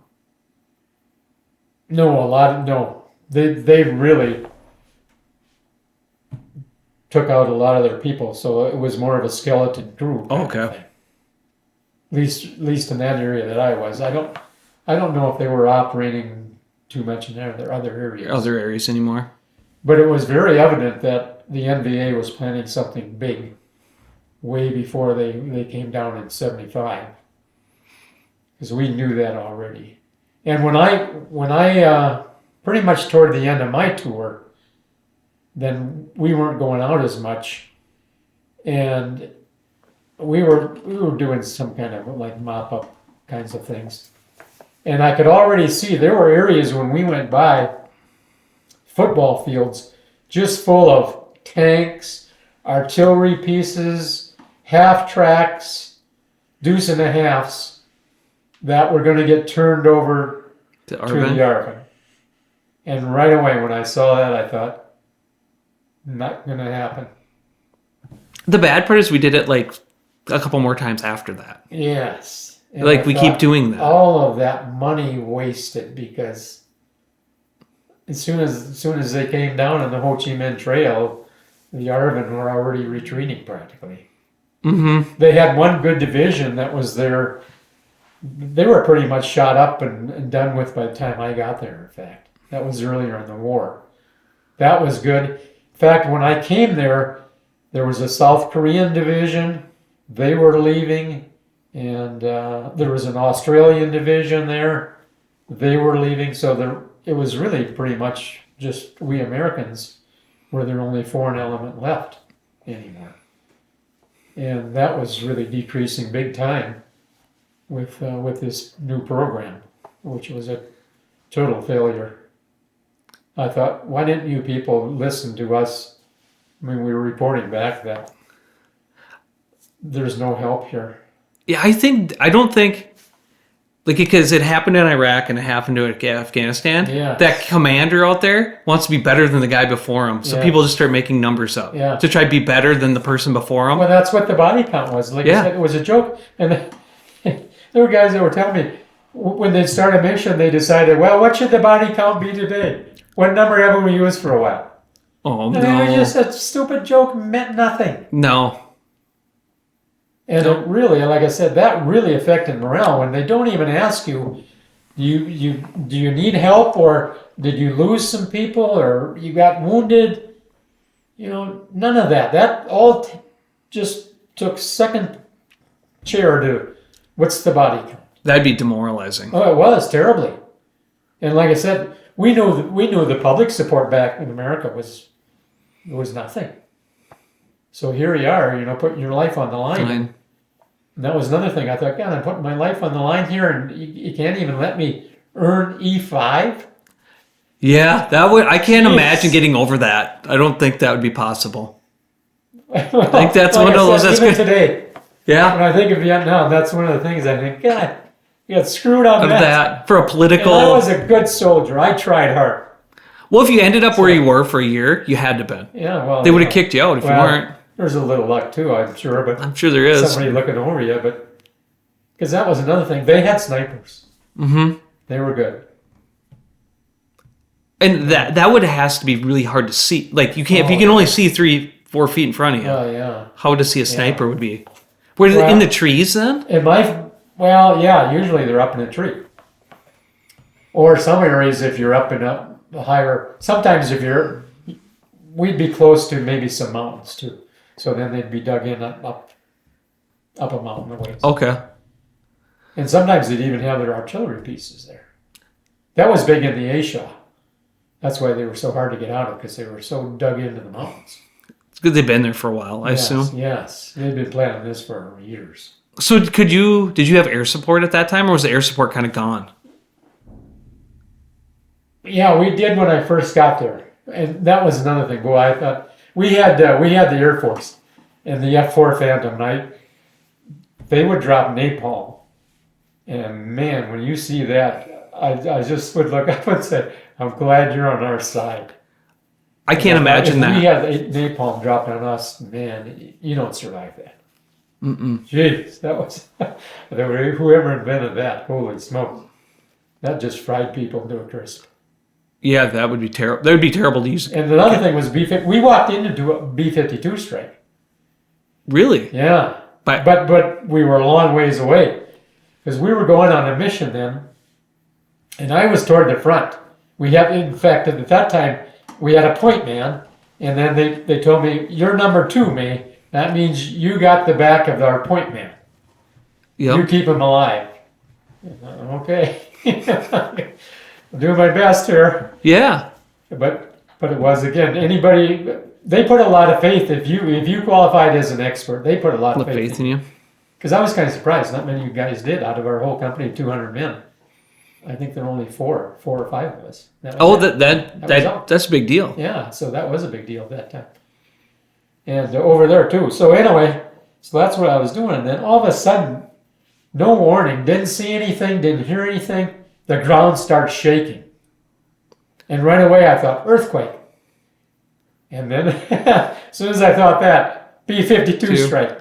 So I just turned around and said, get out of here.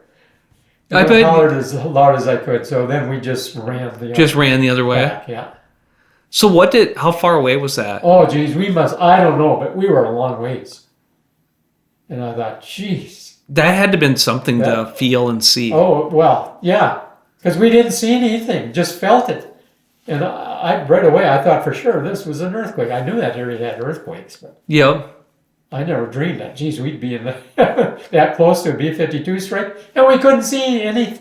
You think someone would tell you about that? So we were that far away. Well, they must have thought, well, they'll be so far away. It doesn't matter. It wouldn't matter.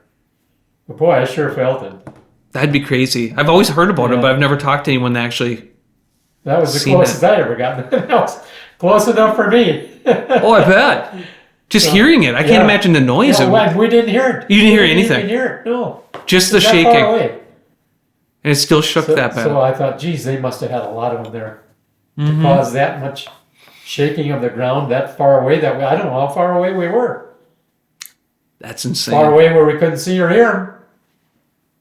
So yeah, that's crazy. Things like that. Geez. Yeah, that would. You probably don't forget that. No.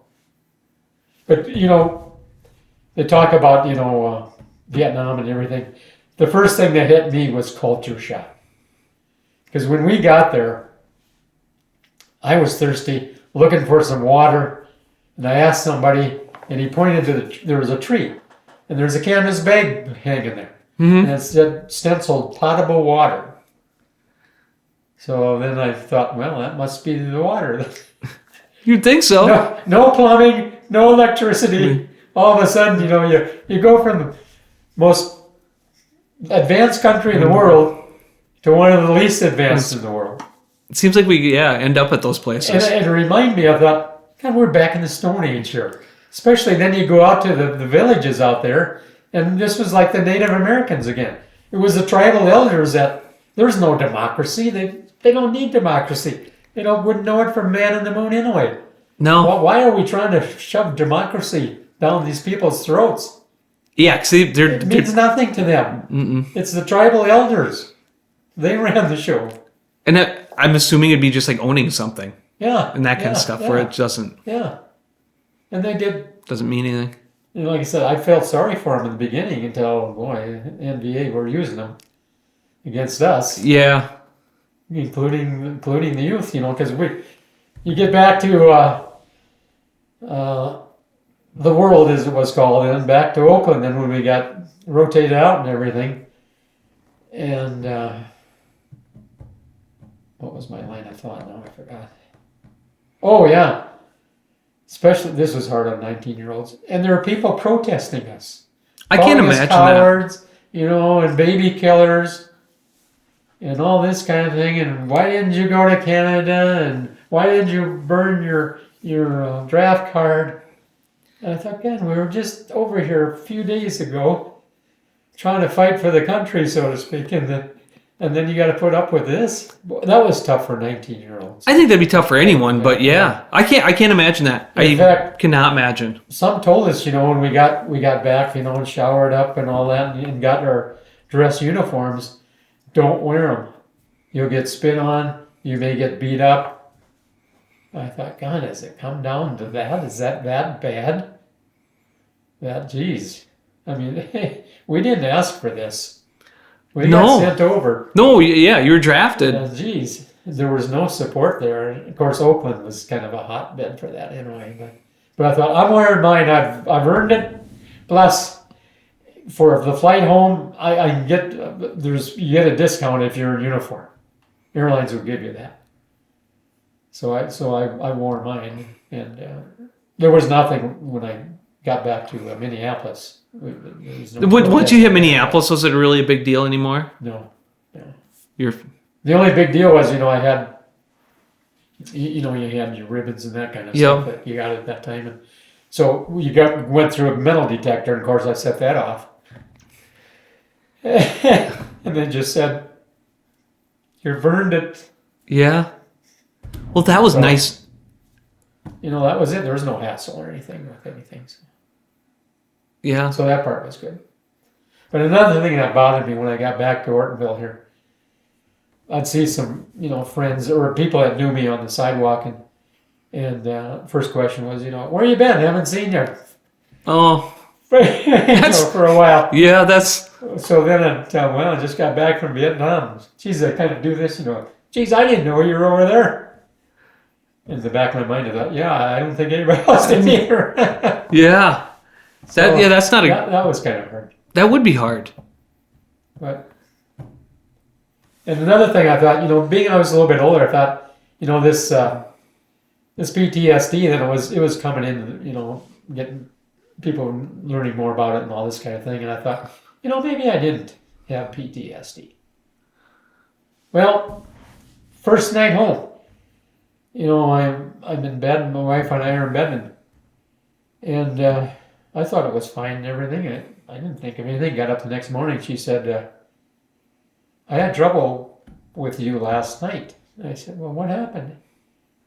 There was a backfire from a car, and you were under the bed in a heartbeat.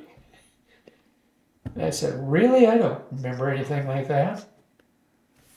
And then as I went on, and she told me, there were other times when that happened, and to this day, I don't remember any recollection. But I remember in Vietnam, there were times when wherever we were, you'd hear a siren or whatever, or you'd hear a blast, and wherever you were sleeping, you'd go to a bunker if there was a bunker, and jump in the bunker with everybody else. So that happened a number of times. So well, I'm sure it's so ingrained into you. But I thought, geez, I didn't think. I'm home now. The war's thousands of miles away. I don't think your body and brain works that way. I don't think it leaves it in one day. No, well, this is over a period of time. Yeah, or ever. It never. Months afterwards. And where it really hit me that, I think I do have PTSD. There was a helicopter that came, I think, to probably pick somebody up at the hospital. Mm-hmm. And this was a long time when I was home. And I heard it and saw it. And right away, immediately, I'm back in Vietnam. Flashback. I wasn't thinking about Vietnam. Nothing. It just was there. I was back in the damn jungle again. Yeah. And I thought, maybe. I I think there's something to this PTSD. yeah. Even 4th of July sometimes. If a loud firecracker goes off, I'm ready to hit the deck.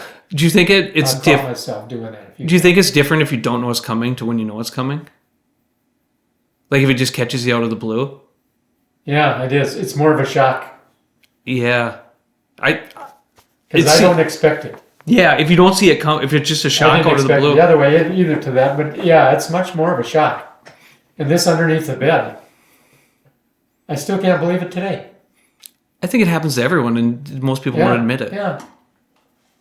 Well, I just have no recollection. No. And she said, I had a hard time pulling you out.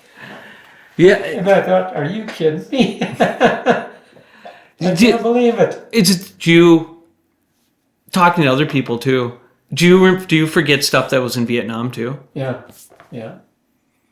Sometimes it comes. It comes. Yeah. Even today, I have times where, things come when I'm not even thinking about it. No recollection. All of a sudden, there it is. And there's nothing that brought it. It just happens. Just happens in my mind. Do you ever get used to it? No, I don't. That part I don't. One thing I thought about, sometimes it's like, this could never have happened. I wasn't there. Mm-hmm. And then other times it's like, I just got back. I was just there yesterday. Yeah, the time I mean, it's just strange the way your subconscious works. I was talking to another Vietnam veteran, and he was talking about, he was watching Jurassic Park. And in Jurassic Park somewhere, where they're in tall grass. Yeah. He said that he was right back. Yeah. Yeah. Yeah, I've had that where if I'm in a thick place for some reason. Probably about the same thing. Yeah. Or it's happened also around sloughs. If I happen to be around a slough or something, that reminds me of the swamps. I suppose you can get to smell too. Yeah. Oh, yeah. So we're kind of jumping around, but how you talked about hunting? Yeah. How does that play out to like coming back duck hunting and stuff? Yeah. It played out as far as the sloughs were concerned. And I thought afterwards, now, those sloughs and hunting, that was kind of like we were in those areas. We were fighting for our lives in those areas. We were sleeping in those areas. And I thought, how can we do that? Yeah. You come upon a slough, you think, God, they're sneaky, they're wet. Yeah, it's not a place you want to be. And another thing is, it's hard to walk through that stuff. Mm-hmm. A lot of times you'd be having to grab on the guy in front of you, then grab you and pull you out. I mean, some of that stuff was almost like quicksand. And what I didn't realize until it happened, your rucksack. So I've read reports where they were 100 pounds, maybe. It would have to be. Yeah. Because I would try to load mine up with as much ammo as I could. It would have to be 100 Because I thought, this is going to save me. Food, nah. You'll be okay. I can get by. We're going to be out here in 3 days. Hopefully. So, yeah, hopefully. I didn't know. Oh, sometimes it was 5. And then you start thinking, geez, we're getting a little low on rations here. So where would you get water? Well, here's how the water worked. You had to drink the water that was there. You had to drink that swamp water. We had chlorine tablets. Would it make you sick then still? It could give you the runs. And that's not a good thing. That's not a good thing. No. So, yeah. But there's no way around it. Well, God, I didn't want to get malaria. There were guys that got malaria. Did you take the tablets then? Yeah. And you never got it? No, I didn't get malaria, but I did get the runs. Oh, I bet. Drinking that water even with chlorine in it. Well, yeah, that's what I thought too. Doesn't have to be anything in it. The water is stagnant. Mm-hmm. Well, God, sometimes there'd be a dead water buffalo in the doggone swamp, with the feet sticking up. Yeah, if you go a slough out around here, you'd probably get the runs. Yeah. Without the dead water buffalo in it. There's all kinds of, dead things in there. Sometimes, frankly, bodies Yeah. rotting. And boy, that greenhouse atmosphere, climate, things rot very fast there. It was stinking all the time. And I had a good nose. I've never smoked or anything. And there were times when we were doing recon, I thought I could smell the enemy. I bet you I could. know I could. I bet you Because could. sometimes I thought, they're dumb. Sometimes.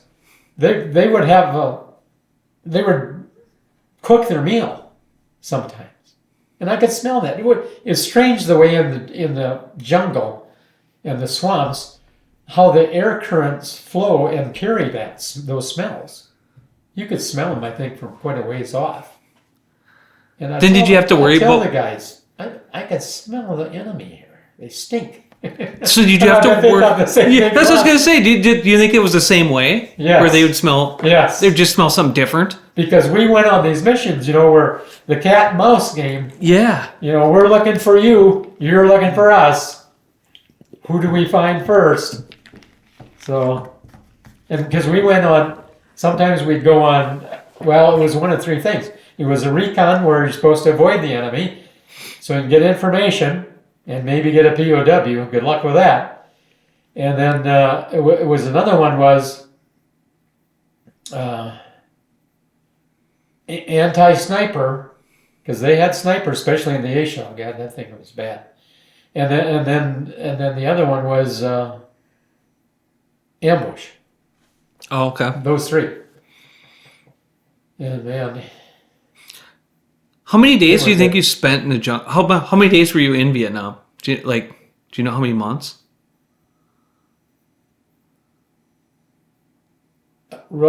roughly 11. How many of those months do you think you spent in the jungle? Seemed like 11. I I don't know. Yeah, but it must have been a good chunk We of go it. back and Yeah. we go back, the rear area, and then we go out again another day. And then sometimes headquarters had to plan all this, plan the mistakes. Yeah. Because sometimes the recon we'd get was terrible. It was like, well, nobody was in this area, you're guessing. They were just throwing darts. Because one up. time, and I think his role in this, we were in an area where, I was acclimated to the climate as well as one could. And man, it was really hot. Really hot. And we had guys that were, well, we were with a unit then, and there were guys that were dropping. And heat exhaustion, heat stroke. So we had to call medevacs in, get them out of there. And then finally, a lot of us were talking that, hey, the enemy's not so dumb to be here. They're not going to. I mean, why scorch. would we be here? Yeah. The enemy shouldn't be here. It was ungodly hot. Yeah. And so then we finally got out of there, medevaced out of there. Well, not medevac, but I mean, some guys did, but then we just got choppered out of there. And then we found out later on the temperature was recorded as 140. Oh no! Plus humidity. Yeah. Well, you And I can't. thought, what in the H were we sent there? I mean, don't you people in the rear Yeah. do any homework here, for God's sakes? That would be Why terrible. would you send a unit into that? No one's going to be there. No. There's no way. And I don't know if anybody died from that. We never heard, but there were guys that were in bad shape. I bet they passed were. out. That's a. And we had to get medevac, or I think they were going to die right there. I mean, it was just godly hot, and I thought myself, I don't know if I can take another step. It's just like you're just wilted. Well, I bet. Yeah, that'd be miserably hot. And finally, I told the NCO to tell who's ever in charge here, we got to take our rucks off and just leave a guy or two behind then as guard of it. We can't be carrying these things. They're driving us into the ground. Yeah. Yeah, with 100 pounds or Plus, whatever it is. You got the canteens too. If you got any water left, like you said too, they're heavy. That's why I went with two. I've never really been that thirsty. I don't know, jeans or whatever. So Yep. I could get by with two. Plus, three weren't going to go very far with you anyway. So actually, I thought at times, better off maybe if we hadn't even taken the doggone canteens and just figure we're going to come upon water And just drink it. use the chlorine tablets, drink it, Man. move on. Yeah, water's heavy. Yeah, it is very heavy. And it gets in the way. I mean, that bulk too. Canteens are big. Yeah, they are. And I thought that was another thing when you get on the chopper and you got to jump out of these things. That's, You know, that you got your M16 usually hung with the sling hung across you. But there's a heck of an impact when you hit because you don't, sometimes we're jumping, I think, probably 15 feet oh, you're lucky. So out of the helicopter because that's got to there's be no place to land. And they didn't want to land. They just wanted to dump and get out of there because they were sitting ducks too. That's got to be tough on your whole body. Oh, yeah. And that's why I thought, geez, you know, this isn't too bright. We could easily be breaking a leg here, arm or leg, sprain, and then what are you going to do with this guy? Then they have You to know, come when we're back. on Recon, we only got 4 guys here. You're going to leave one guy behind then with him, and then we got to find a clearing then for a chopper. I mean, that just, to me, I thought, that just destroys the whole doggone mission. Yeah. It's not very smart, but It's not, that's and the you'd way it have, was. and you'd have to replace that guy, Yeah. which isn't easy at And that a lot of level. times there weren't replacements. No. So we're going to be even shorter than what we were to start with. Yeah, and I'm So guessing there's you some things that to me just, I don't know. you wouldn't want a new Weren't the person. brightest, No, but orders are orders. they are. So then when you when your time came up, was your team disbanded? Kind of, was that the end of? Yeah. You kind of It disbanded even before my time was up. oh, it did. Yeah. So what time of the like in the 70? So that was 72. 72. Yeah. And then what did you do the rest of the time after that disbanded? Pretty much rear area, just maintenance, Okay. pack things up for a while. So when did you Not leave? very much. They had guard duty all the time, you know. And Yeah. you were doing that, but So when did you leave? May May of of 72. 72. Because I got back here in May and I froze. Oh, I bet it was That cold. surprised the heck out of me. I thought, God, I'm cold here. You Jeez. need a jacket on in May. Told my wife, you're going to have to turn the furnace on in May. So then, do you have any? So then, when you got through the airport, Yeah. your wife pick you up from the airport Yeah, then? yeah. So then, what did you do when you got back? Did you go back? Did you take some time off? I worked a little bit. Yeah. I got in at Gamble's hardware store. I worked there with her Freelix for a Okay. while. Then I thought, well, GI Bill, I'm going to go back and get another major. So I went back to school at Morris for a while. What did you major in Got there? that. FIAD. I had Right. That's where you got your coaching and then the history. Was that hard to go back to school after you'd been to Vietnam and done all that, or not? Yeah, it was. Seems like it'd be really hard to reacclimate to that. Yeah. I really had to kind of force myself. So I really didn't have a lot of motivation to do that. No, it seemed like that'd be a real struggle. You know, it took a while to get deacclimated from Vietnam, physically and mentally. It really did. Yeah. I don't think that can be a fast process. No. And some of it stays with you forever. It seems crazy that you can be like jungle one day or wherever you are, any war zone, wherever you are, and back home 2 days later. Yeah. It's just I a know. crazy thought that Yeah. until recently couldn't happen. I think that was so hard too when you get all these protesters and they're trying to give you a bad time and everything. I thought, geez. It's surprising. You know, it's kind of hard to adjust the way it is, and then you got this to face. It's like, is this the real world now? Yeah, You know? I can't imagine. I can't imagine protesters didn't get just pummeled too. Like, and Well, it seems like there would have Some been guys said massive this. fights. Some guys told me this. They said, you know, if we had our M16s, it might be hard not to turn on them. Yeah, it seems like there would be Yeah, a I thought- huge it'd be hard coming from the jungle one day Yeah. to that the next day. But that was another thing I forgot. You know, when I went to AIT at Fort Ord, California, San Francisco was doing a lot of protesting. Mm-hmm. So at Fort Ord, then they got together a team to do riot control, and I got picked to be on riot control. We were going to get trucked down to San Francisco and then try to stop the protesting. And I thought, geez, are we going to have ammo? Are we going to have to shoot Americans? Yeah, that. Kent State had already taken place by then. I thought, God, I don't want to be involved in another Kent State here. No, that'd be a hard place I was to be in. very unhappy about that, and I thought, I don't know if I can do this. But thank goodness, and we were on the truck boarded. We had our M16s, but we didn't have any ammo at that time. We had bayonets. So we had fixed bayonets. And then we were on the deuce and a half, getting ready to go, and then they called it off. That's probably a good thing. I thought, thank God, because I don't know how, and everybody else there too, I don't know if we could have done that. And I thought, geez, things are getting this bad. This is not good. No, that's not a good thing. That'd be a tough time. Yeah. I was very happy that got called off. Because I thought, geez, you don't turn the military on your own people there. Yeah. Ooh. That would be tough. So that was one thing, yeah.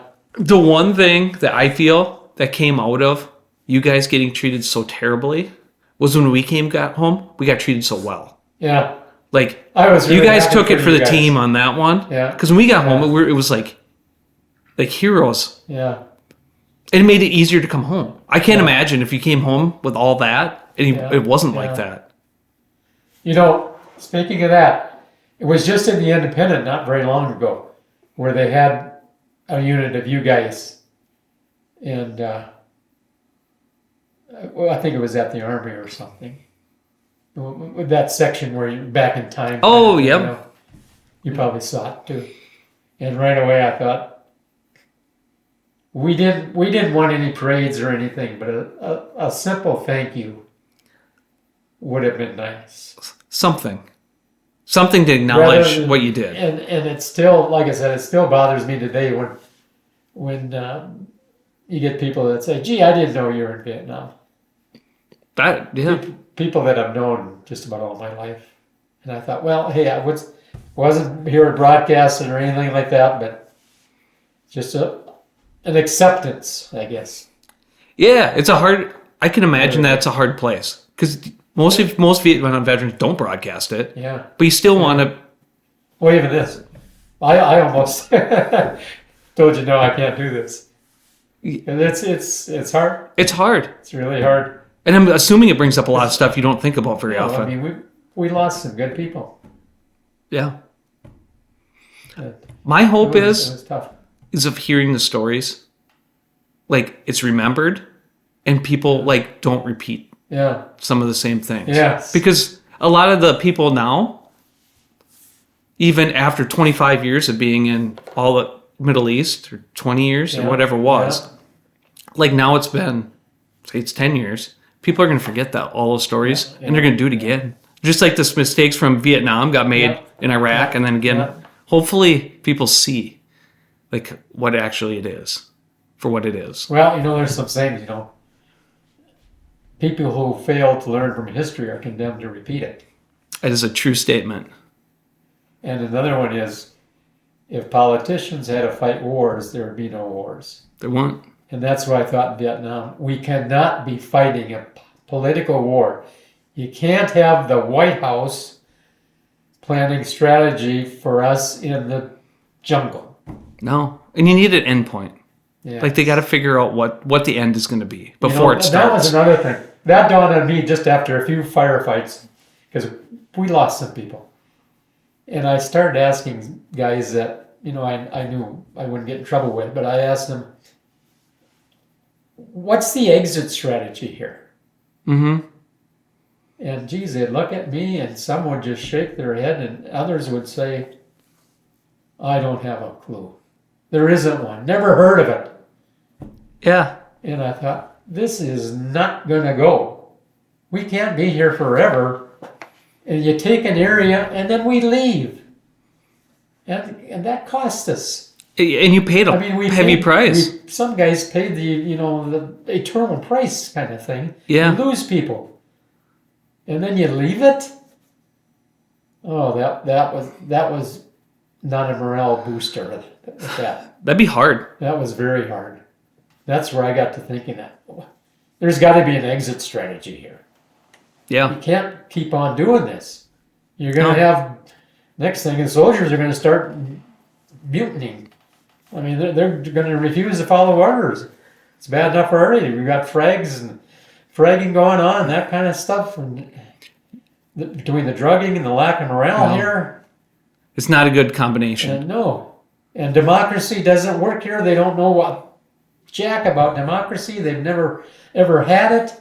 It's always been a dictatorship or the tribal areas way out removed. And then we come in and try to force democracy. Did it in the Middle East, doing it now? Doesn't work. It does not work. No. It's like money doesn't matter usually. No. None of that stuff. No concept even. And I think we just suffer because of it. We do. And we've got to learn one of these years. I hope we do. Yeah. But geez, look how long we've been in the Middle East now. Yeah, it was 20 odd years.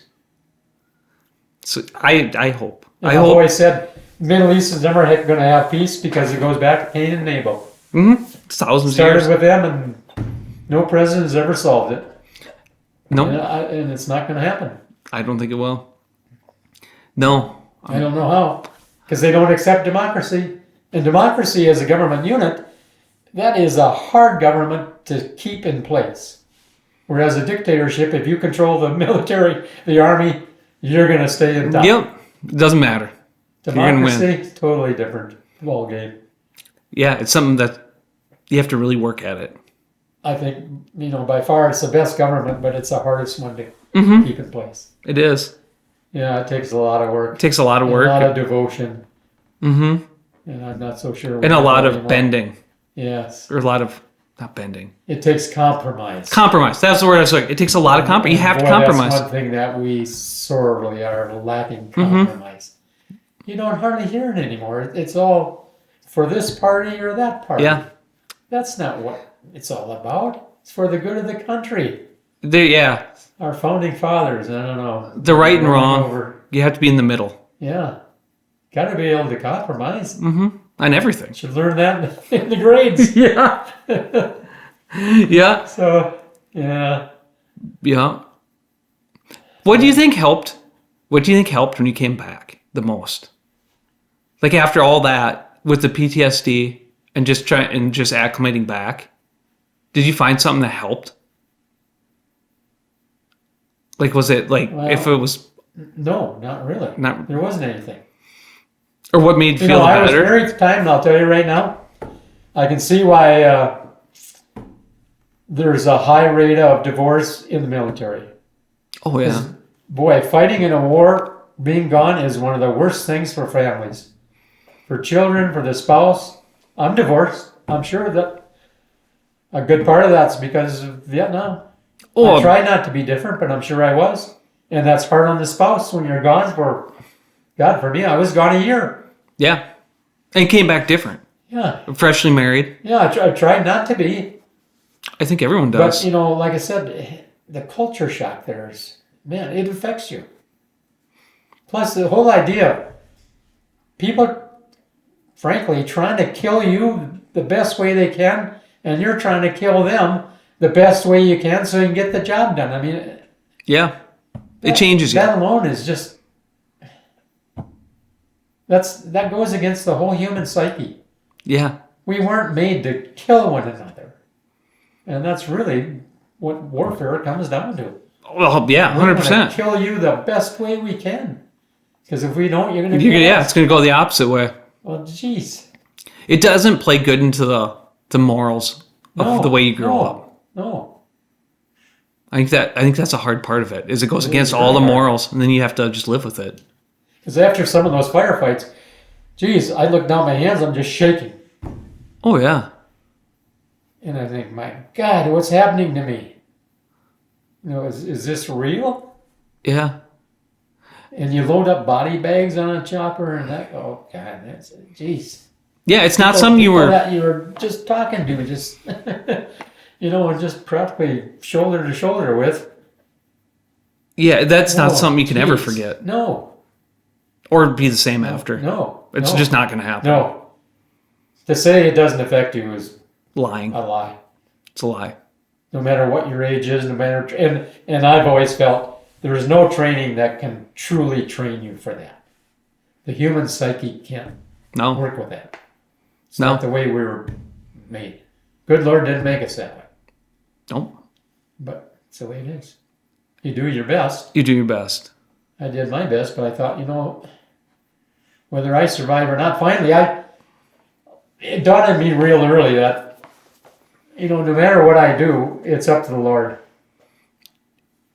Because you see guys that get, frankly, shot, hurt really bad just for being in the wrong place, at the wrong time.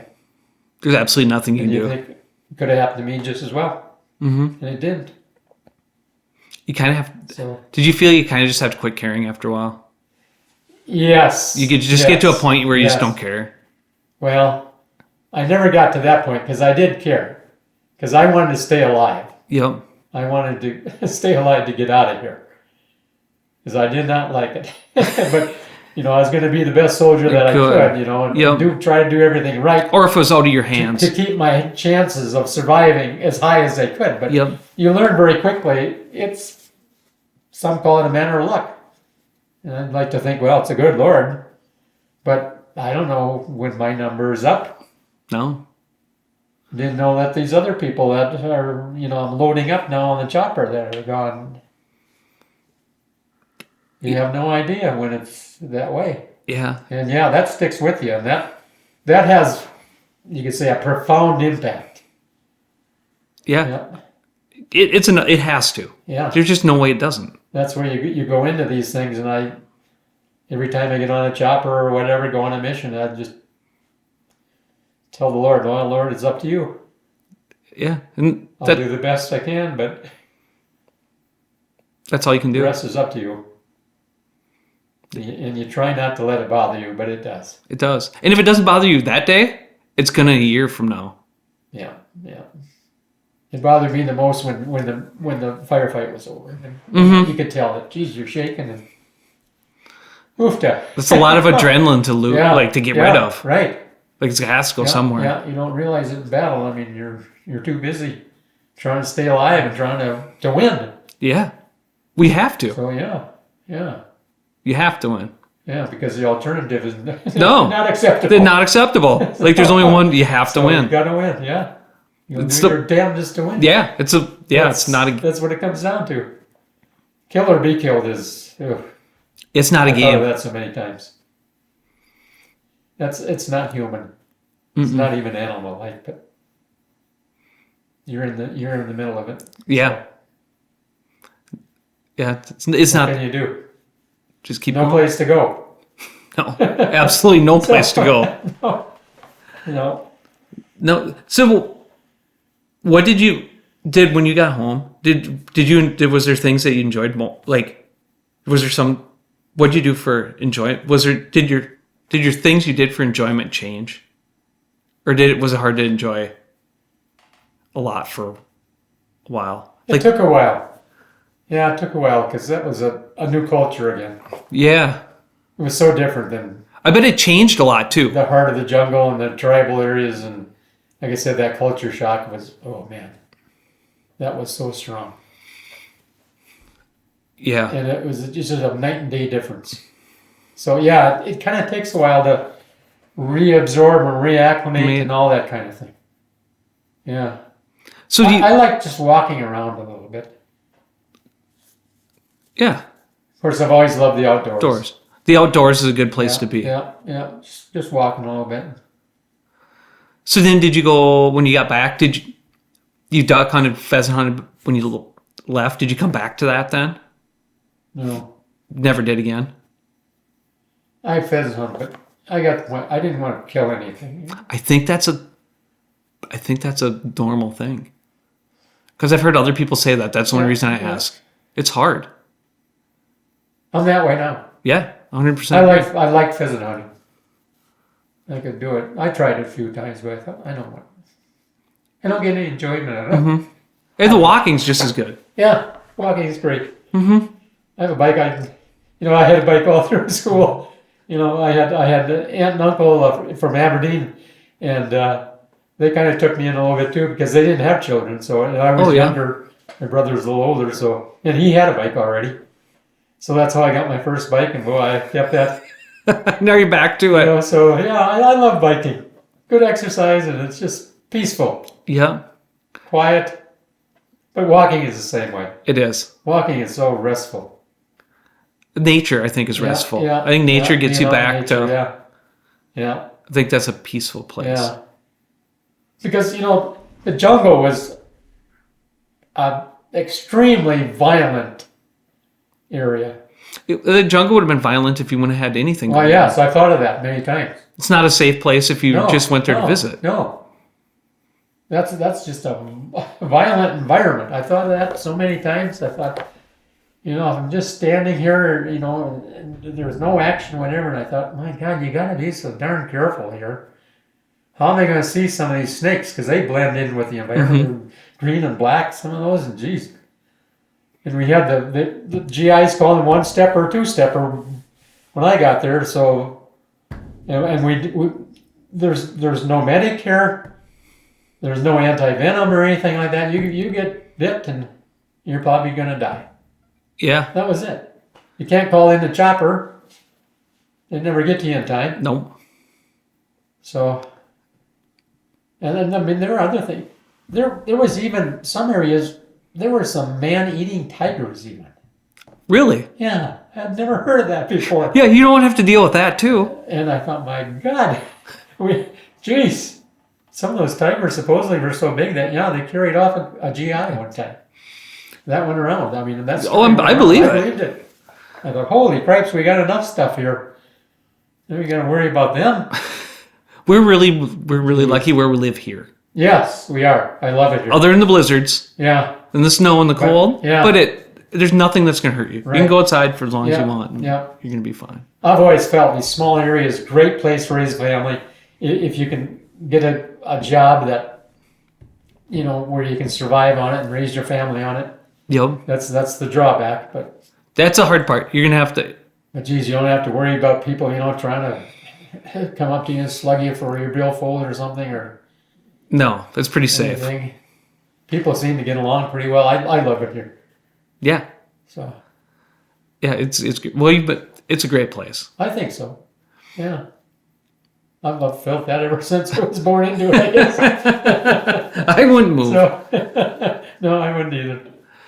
I've been to the city area, no, geez.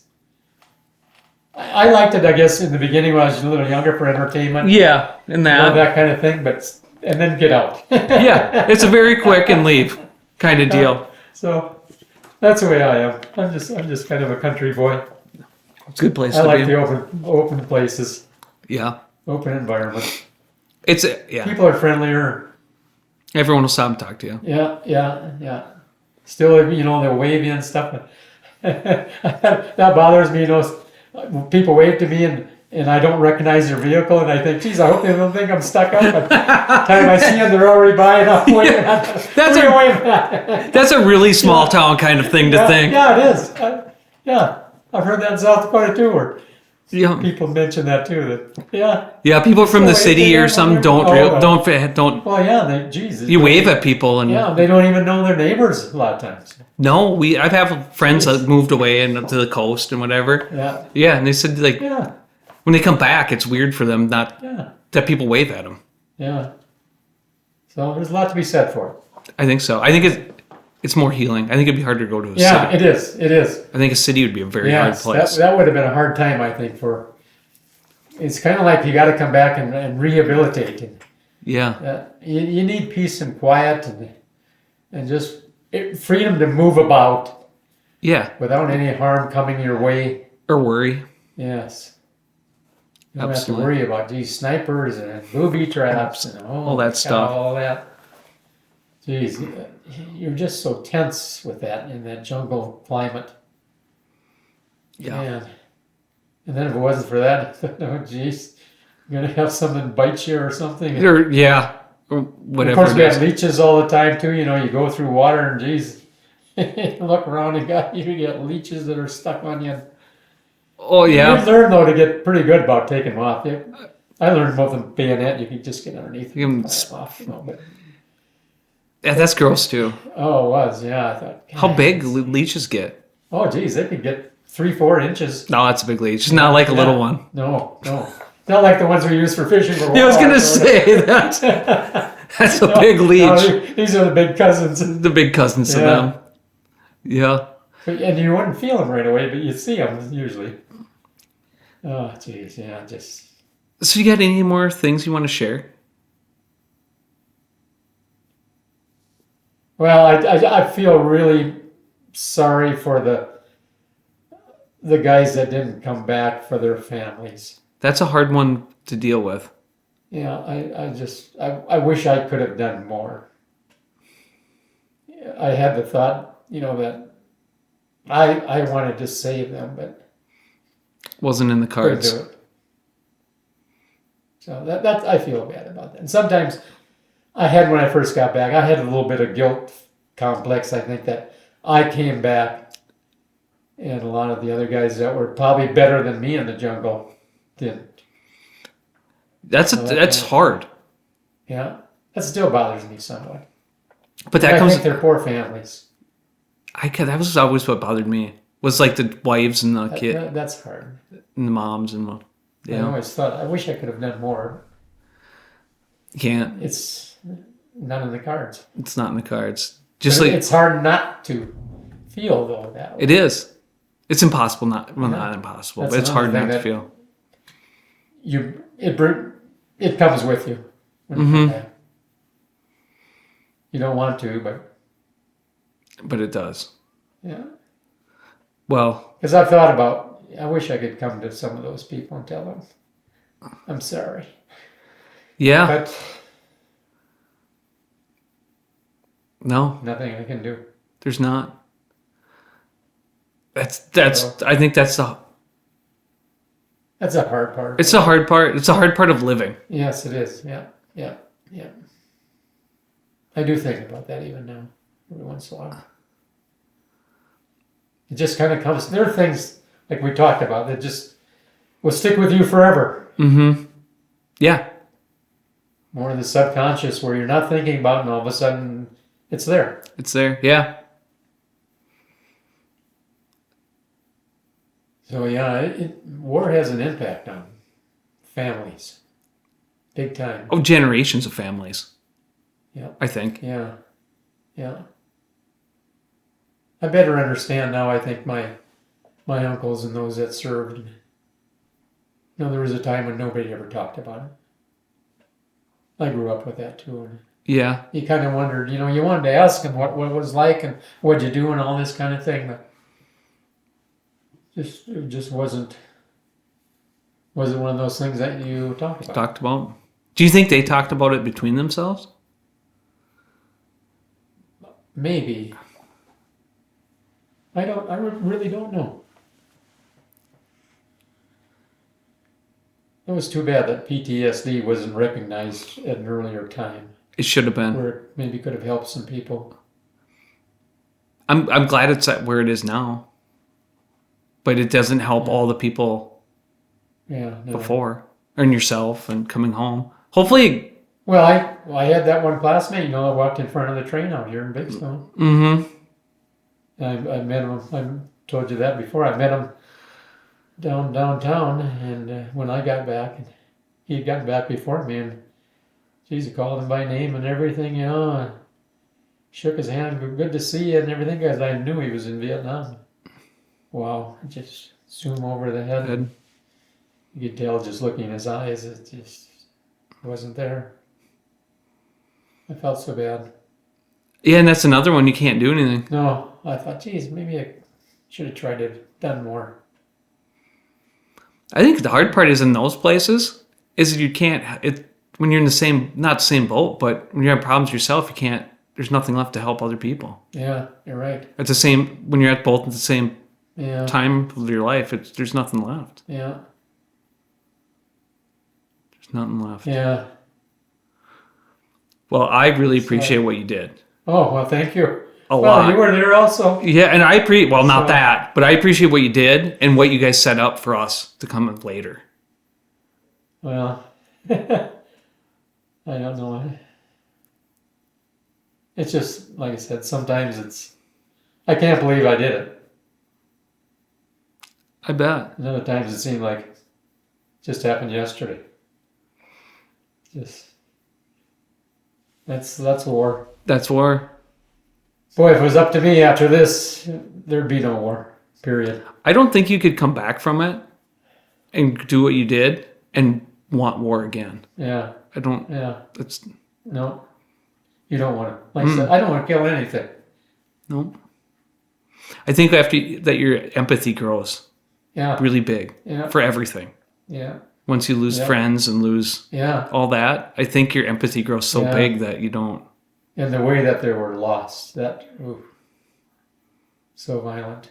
Yeah. Yeah. Well, I think you've done good. Well, I think you've done good afterwards. Well, I've tried. You've done. I think you've done really good. It took me a long time to even You were in be a comfortable with people that, I guess, that. you were in a place that you could help a lot of kids, though, Yeah, I tried. Yeah. and your own kids. But think you did good. even when I was teaching, though, I never came out and told them I'm a Vietnam veteran. They found out. A lot of them. And a lot of people some would don't. ask good questions, and some younger ones you'd always get. Did you kill anybody? Yeah. You're always going to hear that. So I just Yeah. pretend like I didn't Hear it. basically, Keep moving. because I on. knew it was going to come up. Yeah. I thought I'm not going to get into anything like that. No. Not the. This not isn't the place, and they're not No, not the people. mature enough to handle anything No. like that anyway. So, No. but Well, I appreciate you I coming. try. You try. You've done good. Try to be an example. And I'm glad you came here So- and shared your story with. Well, I am too now. Like I said, it's still hard for me to talk about it. It really is. It probably always will be, Yeah, but I think I really enjoyed it. it's good to get it out, though. Yeah, and I think once it gets out, it's easier Yeah, because then you're not hiding You're it. right. You're not hiding it Yeah. from Yeah, like everyone knows, Yeah. whatever. And because I know when I came back, boy, I didn't want to say boo about it at all. no, yeah, Just I'm happy to be here. happy to be here. Yeah. And at that time, I can't imagine. I just can't imagine. I can't imagine that culture, that time. Yeah, I can't yeah. imagine. Yeah, and the first time I was, I think I mentioned this too. First time somebody told me thank you for your service. Geez, I about dropped. I had not a clue as to what to say. That's a tough one. That really sent me. I thought, huh? Kind of thing. I heard you, but I don't understand. And I don't know what. I don't know what to say. No. Even now, I just usually just say thank you or I'm glad to be here. I think people now want to say something Yeah. or acknowledge it, and there's just no. Yeah, it's better. And it's a hard thing to acknowledge. No It one is. knows what to say. It I don't is. even know what to say to someone else. It's like I haven't had any training with this. No, like I don't know. What do I say? how do you wrap all those feelings? Yeah. All the Oh, feelings I from the know. last Yeah. couple hours we've Oh, been yeah. talking about. How do you Yeah. wrap that up into anything? It's hard to get out It's hard to get out. and express it like somebody would understand. Yeah, You know? no one's gonna understand. It's kind of like, well, bits and pieces here and there. Yep, it's nice Yeah. being appreciated though. Yeah. Oh yeah, it is. I And think what you've everybody done. has that need. Yeah, and yeah, But that's what was so hard. We get back to Oakland there, geez, when it was you weren't appreciated. I just can't imagine that. I still can't. I can't fathom that. Yeah, that was hard. I thought, God. But everybody, I think, had the thought, I'm glad we're not armed. Yeah, I don't know what would have happened here. That would be terrible, especially after 2 days out of the jungle, or Yeah, 3 days, or a yeah, week, or yeah. no more than just a a few week. days. Yeah, like it would be bad. Yeah. It'd be a bad deal. So hopefully we're learning. I don't know. I hope so. All we can It do scares me though. is talk about it Yeah. and hope it doesn't. Yeah. Hopefully, the 10-year-olds now that become Yes, politicians yes. or whatever they become Yes. catches them Yeah. and they for learn. sure. Yeah. Well, I appreciate you I'm always coming. hopeful. I am I've too. always been more on the optimistic side. You have to be. I don't like being a downer. You have to be optimistic about it. Yeah. So, Yeah. Well, I appreciate you coming. yes, And- I do too. And I'm thanks. glad to be here. I'm glad. And yeah, this I appreciate life much more now. I do. And So, that's a good way to not that I look at didn't it. before, but No, but that's a. boy, when you see life going the other way. It makes you appreciate what you got. Yes. And some days are tough, but Yeah. if you average them out, Think hopefully back it's to what you better. went through, and you did it. You did it. So, yeah. Yeah. Well, thank you. Yes, thank you.